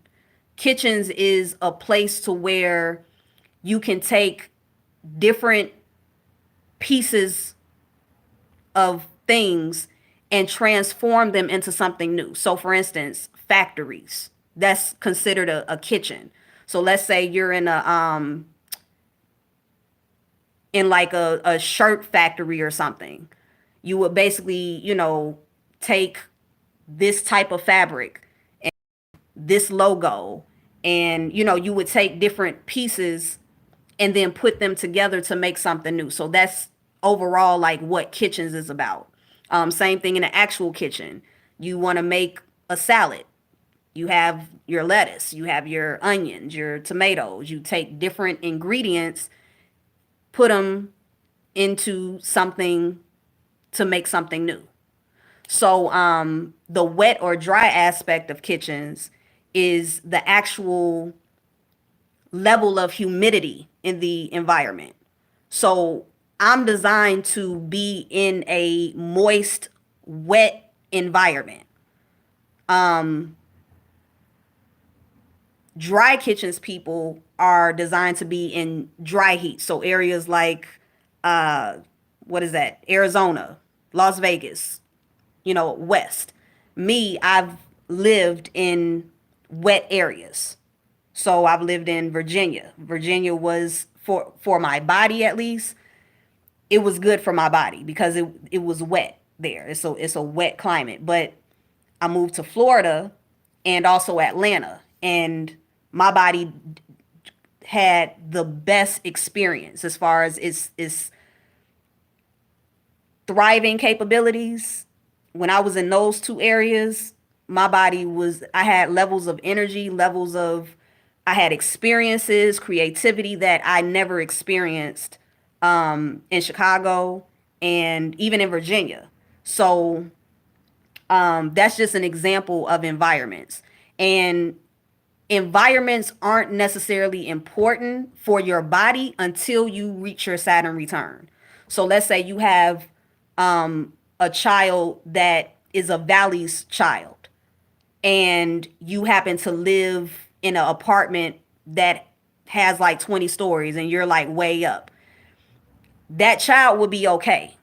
But if you're a Valley's person and you're living in some building that's way up in the sky, you're going to suffer. Your body is going to suffer because you are designed to be down in the valley where there's the most oxygen available. Mountains people, however, if you're a mountains person and you're living up high, you're good because your body is designed to be where there's the least amount of oxygen. So I've noticed that now that I'm way past my Saturn return, there is a difference in my body because my body is like, where is the humidity? Where is the wet air? It's very noticeable. And I do my best to, to compensate for it, but it's not, I know that it's nothing like placing my body in a wet environment like in Atlanta or a Florida or Barbados or, one of those type of areas. So, yeah, that's just a quick example. On the right side of your chart under rave properties, you'll see environment. So it'll show either shores, valleys, mountains, caves, kitchens. It'll show one of those. Markets, right, markets. Rogue Scholar says markets. I forgot. I knew I was missing one, but markets. So yeah, with markets, you have either internal markets or you have external markets. See, the thing with those websites that give out the free blueprints, they don't give the details. Because with markets, like, it's not going to show if it's, unless something has changed. I could be wrong, but it's just going to show markets, just like it's just going to show kitchens. It's not, there's another part of the blueprint that you can only look at from the software, to where you click on the blueprint where it shows your environment, and it'll show if it's wet or dry kitchens or if it's internal or external markets. So, Rogue, if you are internal markets, that means that you are designed to, like, for instance, you were talking about, your art, your music. That's perfect. Like, you're already gravitating towards what you're supposed to be doing, which is selling. That's what markets people are about, selling stuff. So if you're an internal markets person, that means that you are designed to have your market inside of your home. Or let's say you have, you've rented a space, like a personal space. Internal markets is people come to your home or to your personal space to buy from you. If you're an external markets person, these are people that you see with the kiosk that are at malls and, things like that. So they're out in the public selling their stuff, and that's how that works. So I don't know which one you are, and I would have to put in your information to get those details, but You may actually be able to feel what actually is comfortable for you. So that's another thing. Like sometimes, you just know, like, you know what, I know that I'm not supposed to be inside with my stuff. Like it's already built into you. So I don't know. Tamika says, yes, I'm very much interested in the plant animal connection to human design. Maybe I will do some digging. D- um, oh no, I was about to ask a question that doesn't make sense. Never mind.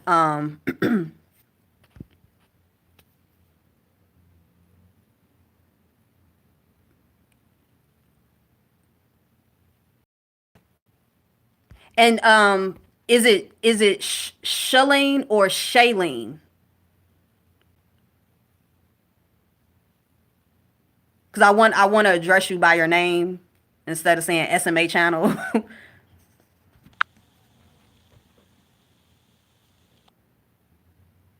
Okay, Rogue says things work better when people come to me. Okay, all right. So you might be an internal markets person. Okay, Shalene.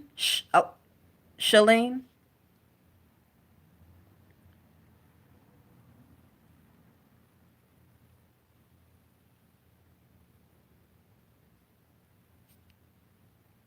Okay.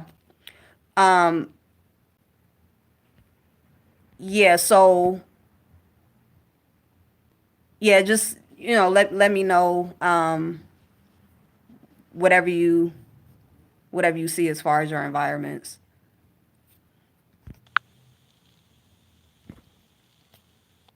Is human design connected or related to spirituality? If so, how? For From what I've seen and learned, it is. Um, like for instance, Gate 25. Gate 25 is located in the G Center, and Gate 25 connects to Gate 51, and that channel makes a channel called the Channel of Initiation. Gate 25 is known as the Gate of the Shaman. So I've noticed that people who gravitate towards shamanism, or even if it's some other form of spirituality that is similar to shamanism, a lot of them either have Gate 25, the full channel, or they may just have Gate 51. And even I don't think you were in the chat yet when I was talking to Shalene about the 3740 channel. That channel is very spiritual because it connects very deeply to religion and this whole the whole concept of God, and either the acceptance of God or the rejection of God. So again, like, this is a dualistic matrix. So whatever whatever is a theme of a gate, there's also the opposite of that. So you'll have people that, for instance, that may gravitate towards shamanism with the 25 or the full channel. And then you have people who will have that same channel but gravitate towards something that is more opposite of shamanism, but still an aspect of some type of spirituality. So it may look like, the dark side of shamanism to another person. There's also a how do I explain this? There's a whole teaching that talks about the mystical channels of human design. So there are certain channels within the blueprint that will naturally attract experiences for a person that are mystical, that just have that mystical, magical, spiritual theme to it. And a lot of times you will find people who don't have any of those mystical channels or activations, you will find those people actually more driven to connect to some type of spirituality because they don't have it. So we're naturally we naturally gravitate towards what we're not. So it's people who have these mysticism gates and channels that just they can just sit back and something will just they'll just have an experience to where it's like, wow, that has no logic to it. What just happened was just definitely a part of mysticism. And then you have the people that are like, oh my God, I will do anything to have an experience like that. And they just don't, because there's nothing in their blueprint that is continuously putting out that frequency to bring those for them to generate those experiences themselves. So they go and look for them and try to have them through other people, because that's really the only way to do it. So yeah, it's I know a lot of people that have aspects of the mystical channels in their design and the things that they experience. And I also I've had a lot of things that I'm just like, how do I even explain this to someone? It's certain people where I can talk to them about it, but it's things where I'm like, this isn't even you can't even ground this into just a regular like human experience, but it is, because it's you can still track it in the blueprint. You can still see like, oh, okay, so you have this mystical channel or these mystical activations. So yeah, you're gonna experience some type of spiritual something. And yeah, it's there. So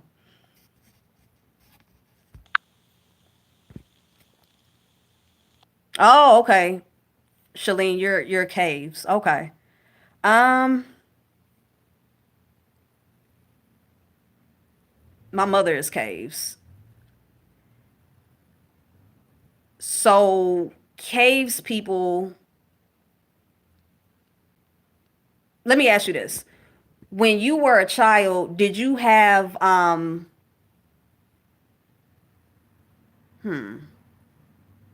most bedrooms only have one door. But did you have issues with like your closet door? Like did the closet bring any type of problems for you when it came to feeling comfortable in your room or sleeping or anything like that?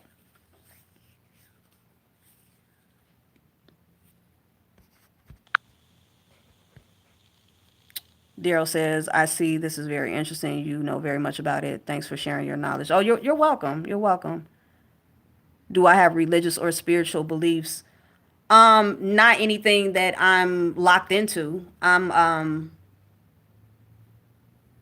There's nothing in me that that really wants to just anchor into just one thing. Even with human design, I'm very much into human design, but I'm also it doesn't make me close-minded to other systems, other tools, other ways of thinking, and belief systems and all of that. So no, I'm not religious. I don't I don't feel that I have any like specific spiritual beliefs. I just feel that this this experience, I see this as a closed system. Like the what we're living in as humans, I see it as a closed system that that has it is just what it is. You know, I think I was saying this in the last live, but you know, we have four seasons. We have 24-hour days where the sun comes up, sets, the moon comes up. We see the same stars, the same constellations, We have the same 12 zodiacs, same 365 days a year according to the Gregorian calendar, and even other calendars from other countries and races of people. Their calendars, it's like we're clearly in like this closed system that just has its rules and its laws, and you come in at a certain time and you exit at a certain time. And I feel like it continues. um and I feel that, how do I just feel that, once, for me at least, once you accept that this system has its rules, and it has its laws, I've come to find that I can be a better participant, as opposed to before. I was more rebellious. I was more like, what is this place? What, like, I was just trying to buck the system, but it's like, there's no way out, because like this body belongs to this system. Like, I don't see the purpose of trying to take this body outside of this system, because it's designed to work here. So it's like, okay, I'm here. I keep waking up every day, so that means that it's something for me to learn, something for me to discover. And yeah, it's like you already know the end game. We all have the same end game. So for me, it's like, well, why not make the best of it? Why fight through your existence here? As opposed to saying, oh, okay, this is a closed system. This is what happens here. And human design has helped me to develop that level of understanding, because regardless of what happens here, whether it's the best things or the worst things, it's still all a part of the same system. And I feel that this system itself is just a very small reality that exists in a quantum of many other realities. So I just feel like I'm at a place to where I don't feel like I'm locked into this reality. Like, I can feel like a an outside consciousness that is always guiding me within this human experience, and that outside consciousness is connected to the quantum. So it's like, I don't know how to explain it, but it's something that's been like more and more prevalent in my reality. It's like I can feel this outside guidance that's just observing and kind of walking me through this. And I see myself just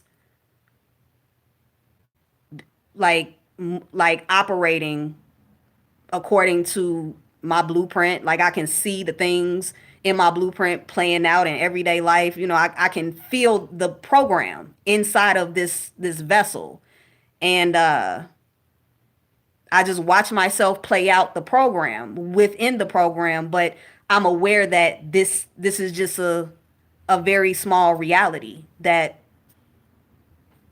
like, once it's over, I don't have to come back. I could. I have the choice, but it's like, okay, it's it's a whole quantum out there. So I don't know. I don't know. I don't know if that way of thinking is considered spiritual or logical or whatever, but that's just kind of like where I'm at with it. Um,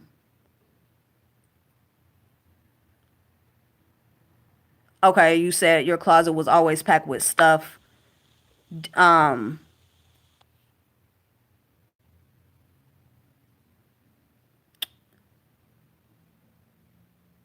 okay, well, the reason I was asking is because caves people. caves have one entrance. So caves people like to have control over who enters and exits their environment. So when you're a caves person, you will feel more comfortable with people coming into your one entrance. So a lot of times I hear that a caves person, like a caves child, for instance, they have the door that comes into their room, but if they have a closet door, they may feel like there's something in the closet, like they feel this uneasiness with that extra door being there because it's a natural built-in aspect to, just have that one entrance and want to know who's entering in and exiting. So, when you hear about children that, you know, uh, say that there's a monster in the closet or, something like that, a lot of times that may be a cave child because they're just uneasy. So it's recommended that if you have a cave child, for instance, and they have a closet door, and they're having issues sleeping comfortably, to somehow block the closet door so the room has an appearance of just having one entrance. And usually in doing that, it completely changes the comfortability of that child. So that's why I was asking that, because caves is about having control over that one entrance. And my mother, it was an interesting story she shared with me. She she had got a job years ago to where she was placed at a desk as like a receptionist in like a major building, and she's caves. So she could not get it together. And when it came to the work world, my mother was like one of the best people in that, in whatever field she was in. She was like always rose up in status and all of that. So with them placing her at this desk to where literally it's like entrances for big buildings have like multiple doors, revolving doors, handicap entrances. It's just people coming in from everywhere, and then they're like the first person that she sees, and they're like, coming up to her. She didn't stay in that job long at all, and she ended up getting a job to where she had her own office, and she stayed there for years. So I thought that was such a great example of a caves person, and just seeing how, do not put a caves person in an open space. They will not do well, because they need to. A cave is a closed space. So, and they need to, again, have that control over who's coming in and exiting. So it can be a lot of people. Oh, it can be a lot of people in a cave, but it still needs to be that, having that control over the entrance and the exit. So I don't know if that makes sense or if that applies to you, but that's what I've experienced. Okay,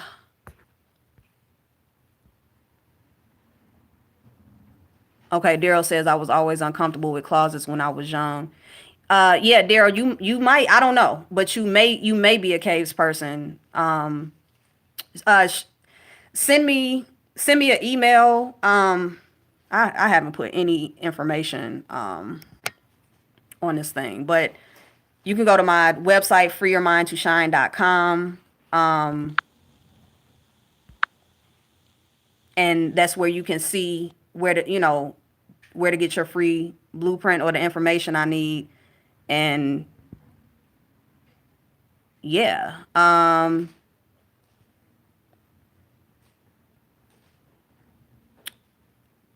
Shalene says, I do tend to feel safer in smaller spaces. Yeah. Tamika, environment is on the right side of your blueprint under rave properties.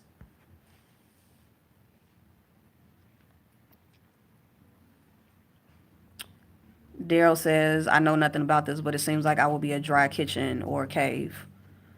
Well, it's only one way to find out for sure, because those are two completely different environments. Do the human design centers relate in any way to the chakra centers? Yeah, one of the systems used in human design is the chakra system, but the according to human design, we shifted into being nine-centered beings. When I think Pluto and Uranus appeared in the sky. Now it makes sense, but I haven't. When it comes to history, it's a lot of people say no, it was this person that discovered this. I personally don't care if it makes sense. Then it's like, hey, it makes sense.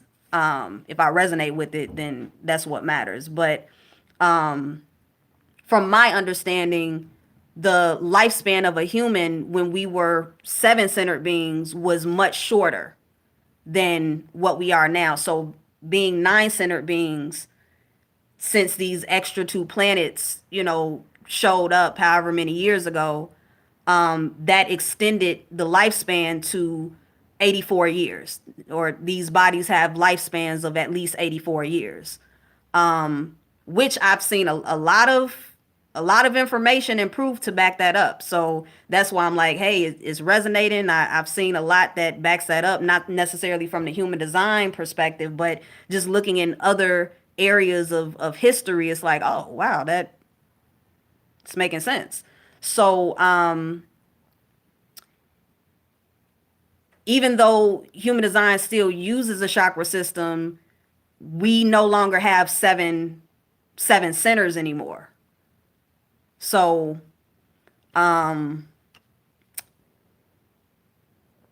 I don't know how you would want to use that or apply it, but even it was something that I either read or something I was listening to that talked about how since we have evolved into nine-centered beings, it's, I guess, the whole global warming thing started to become noticeable. And when I heard that, I was like, that makes a lot of sense. Wow, that makes a lot of sense, because here it is, I look at every human body as a planet itself. It's like you're like a little, you're like a universe. Your body is walking around with these mechanisms, and you are an energy field. And we're living longer, like much longer than what was documented before. So it makes sense that if you have, more bodies, more opportunities for bodies to reproduce and be on a planet longer, and then we have more centers that are generating more heat,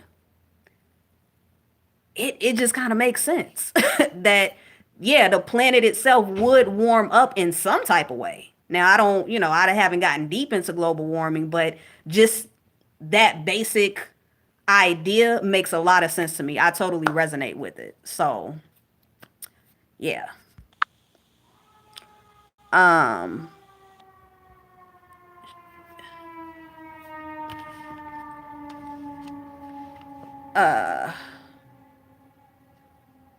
I've never had that issue as a child, as far as I can remember, but I do like being in my room with my desk facing the.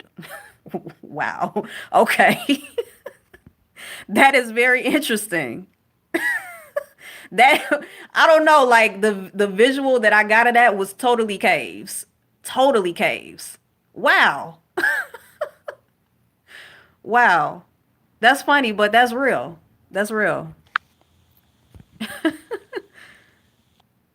Oh, okay. You said got it. It does apply to me. Okay, Daryl. Yeah. Free your mind to shine.com.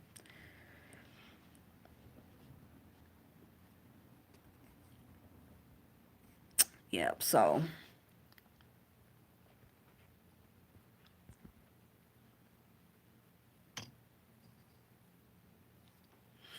So any other questions or experiences?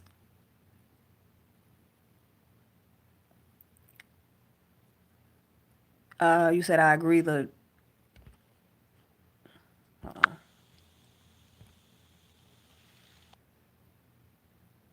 Did did you mean you like you must be facing the? Oh, the desk. The desk must be facing the door. Wow. Wow. Yeah. Wow. That is so interesting. But again, it makes sense. Like once you learn the themes of certain aspects of human design, and then you hear people's stories and what they prefer, what they're comfortable with, what they're not comfortable with, you just see things just keep lining up and keep matching these different aspects of their blueprint. Daryl, I don't know. I don't make predictions without seeing a blueprint. Cause I don't know if you're a generator. I don't know what profile you are. I don't know what your inner thought like it's so much that I would like to share, but it's like I just don't have anything to go off of. So, but I mean the way that you seem to be resonating deeply with the cave information, I wouldn't be surprised if you do turn out to be a caves person. Just make sure you have your exact date of birth because date of birth, time of birth, um, because a lot of the aspects of the rave properties, which you'll see when you get your blueprint, a lot of those themes will change within minutes. So, like if you don't have the exact time of birth, then we might have to wing it with the environment and with other aspects. So, but we'll see. We'll see what happens when you know, send me the info.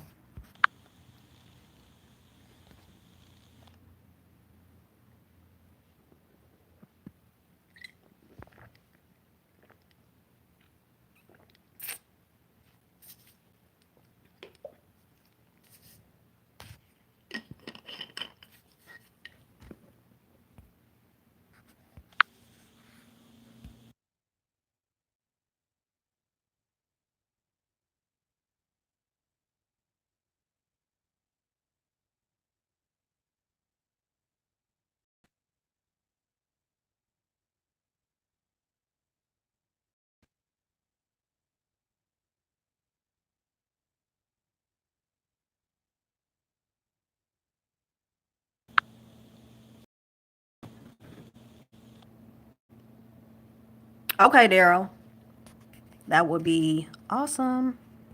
Thank you so much for that.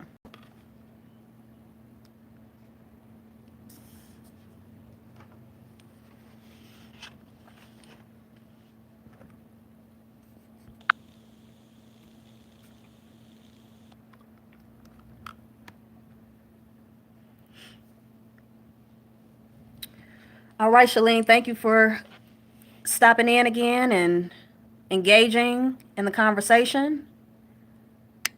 And I look forward to hearing from you if you want to reconnect. Enjoy your night.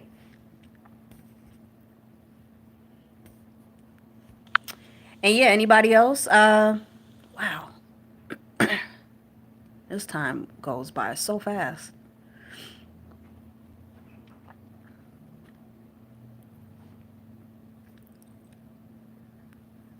So anybody else before I move along as well?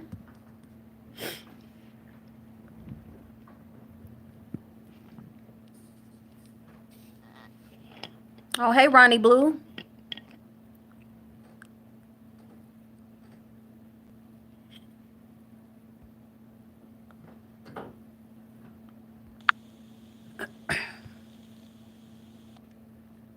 Okay, Ronnie says I'm well, a 1-3. Oh, I keep losing the chat. I'm a generator, emotional 1-3 mountain. The books I read are not in depth enough for me. I don't get the design side, even though, excuse me, I'm aware of people reflecting it. Uh, okay. Do do you have any like specific questions?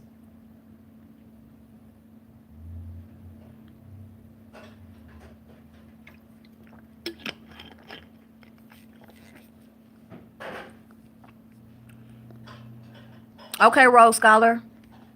Thanks for stopping in. Let me know when you got your channel up and stuff.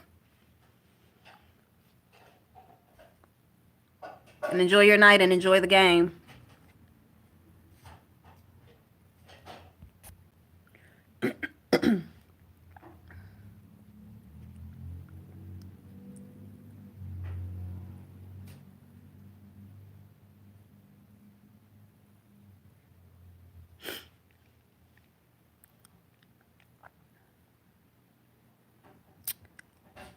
How do you interpret the design side? Um, so okay, Tamika. Thanks for coming in. Yeah, hit me up whenever you get some time. I'll talk with you soon and enjoy your night.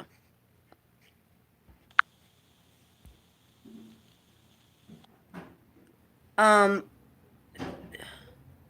so Ronnie, what what issues are you having with interpreting the design side? Do you mean um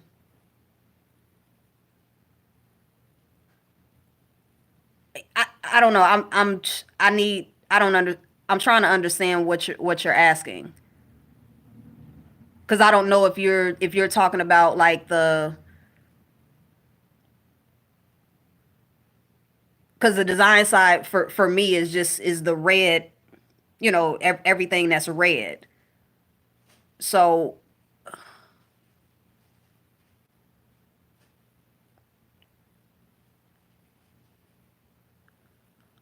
okay, so the way that I explain it is the design represents the body.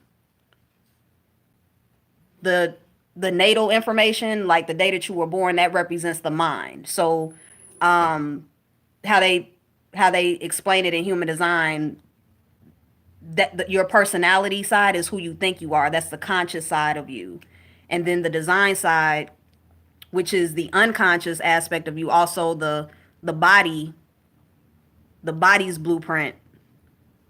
That's a completely different natal chart if you want to look at it like that. So do you have your body's design date? When is your okay, let's start here. When is your birthday?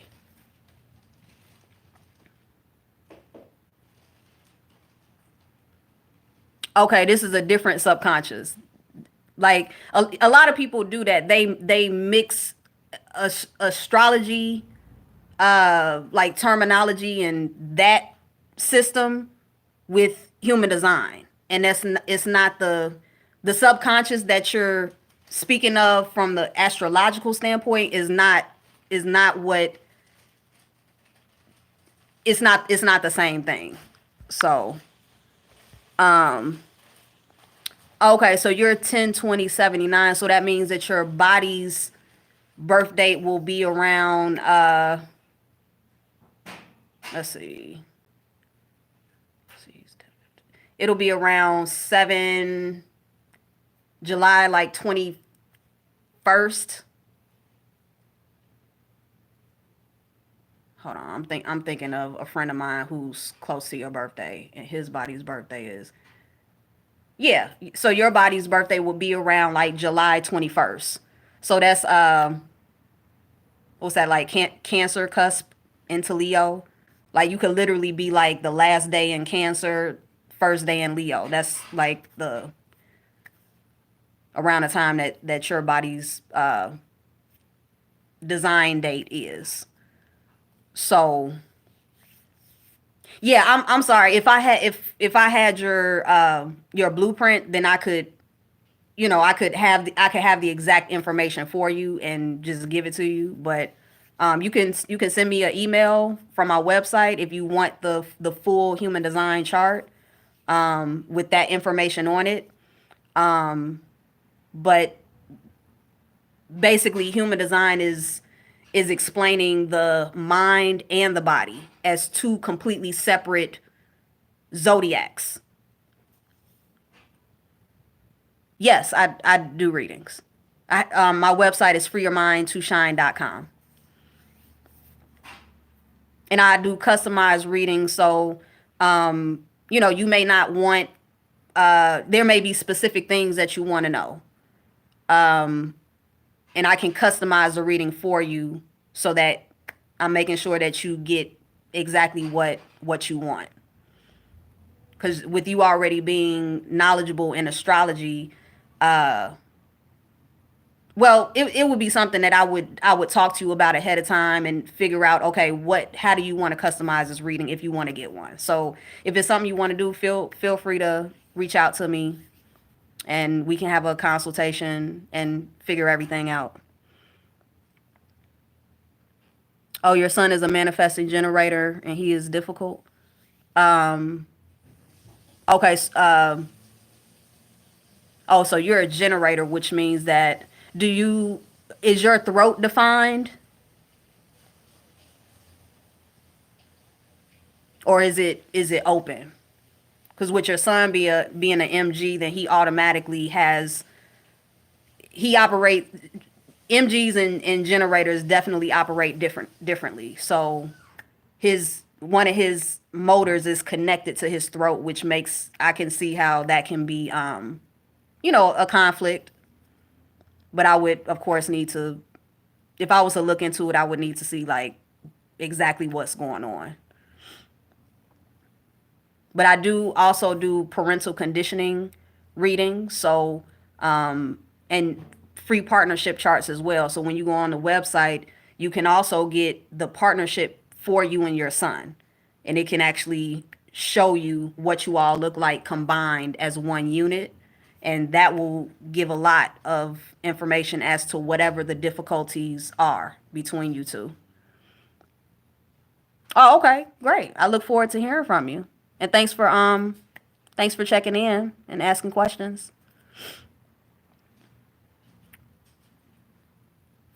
All right.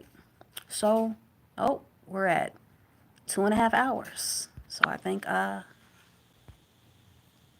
gonna go ahead and move along. So, if no one else has anything to share, I'm gonna go ahead. I thank you all for coming in and engaging in the conversation. I hope I shared something that you can use and maybe encourage you to look into human design yourself. You're welcome, Daryl, and thank you. I look forward to hearing from you. All right. So, you all have a good night. Enjoy the rest of your evening and the rest of your weekend. And oh my God, I do have super chat. Thank you so much, Ronnie. That was the first super chat I ever got. I just got $2 on super chat. Wow. Thank you so much. That's exciting. Like I've never I completely forgot that people can like give money and stuff on here. That's so dope. Thank you so much, Ronnie. I appreciate that. Yeah. Okay. Turn up. All right. So, yeah. I will hopefully I'll have some energy to do one of these soon again. And yeah. Oh, freeyourmindtoshine.com if you want free blueprints or any services. Yeah, email me Email is there at the website. And what I'm going to do, I'm just going to put all of that information in the description box once I edit this video. Okay. So thank you all. I'll talk with you all soon. And enjoy life as much as possible. Do your best to just enjoy the moments. And yeah, I know it gets hard, but we're all here together and we're all doing the best that we can. So, yeah. All right. Talk to y'all later. Peace.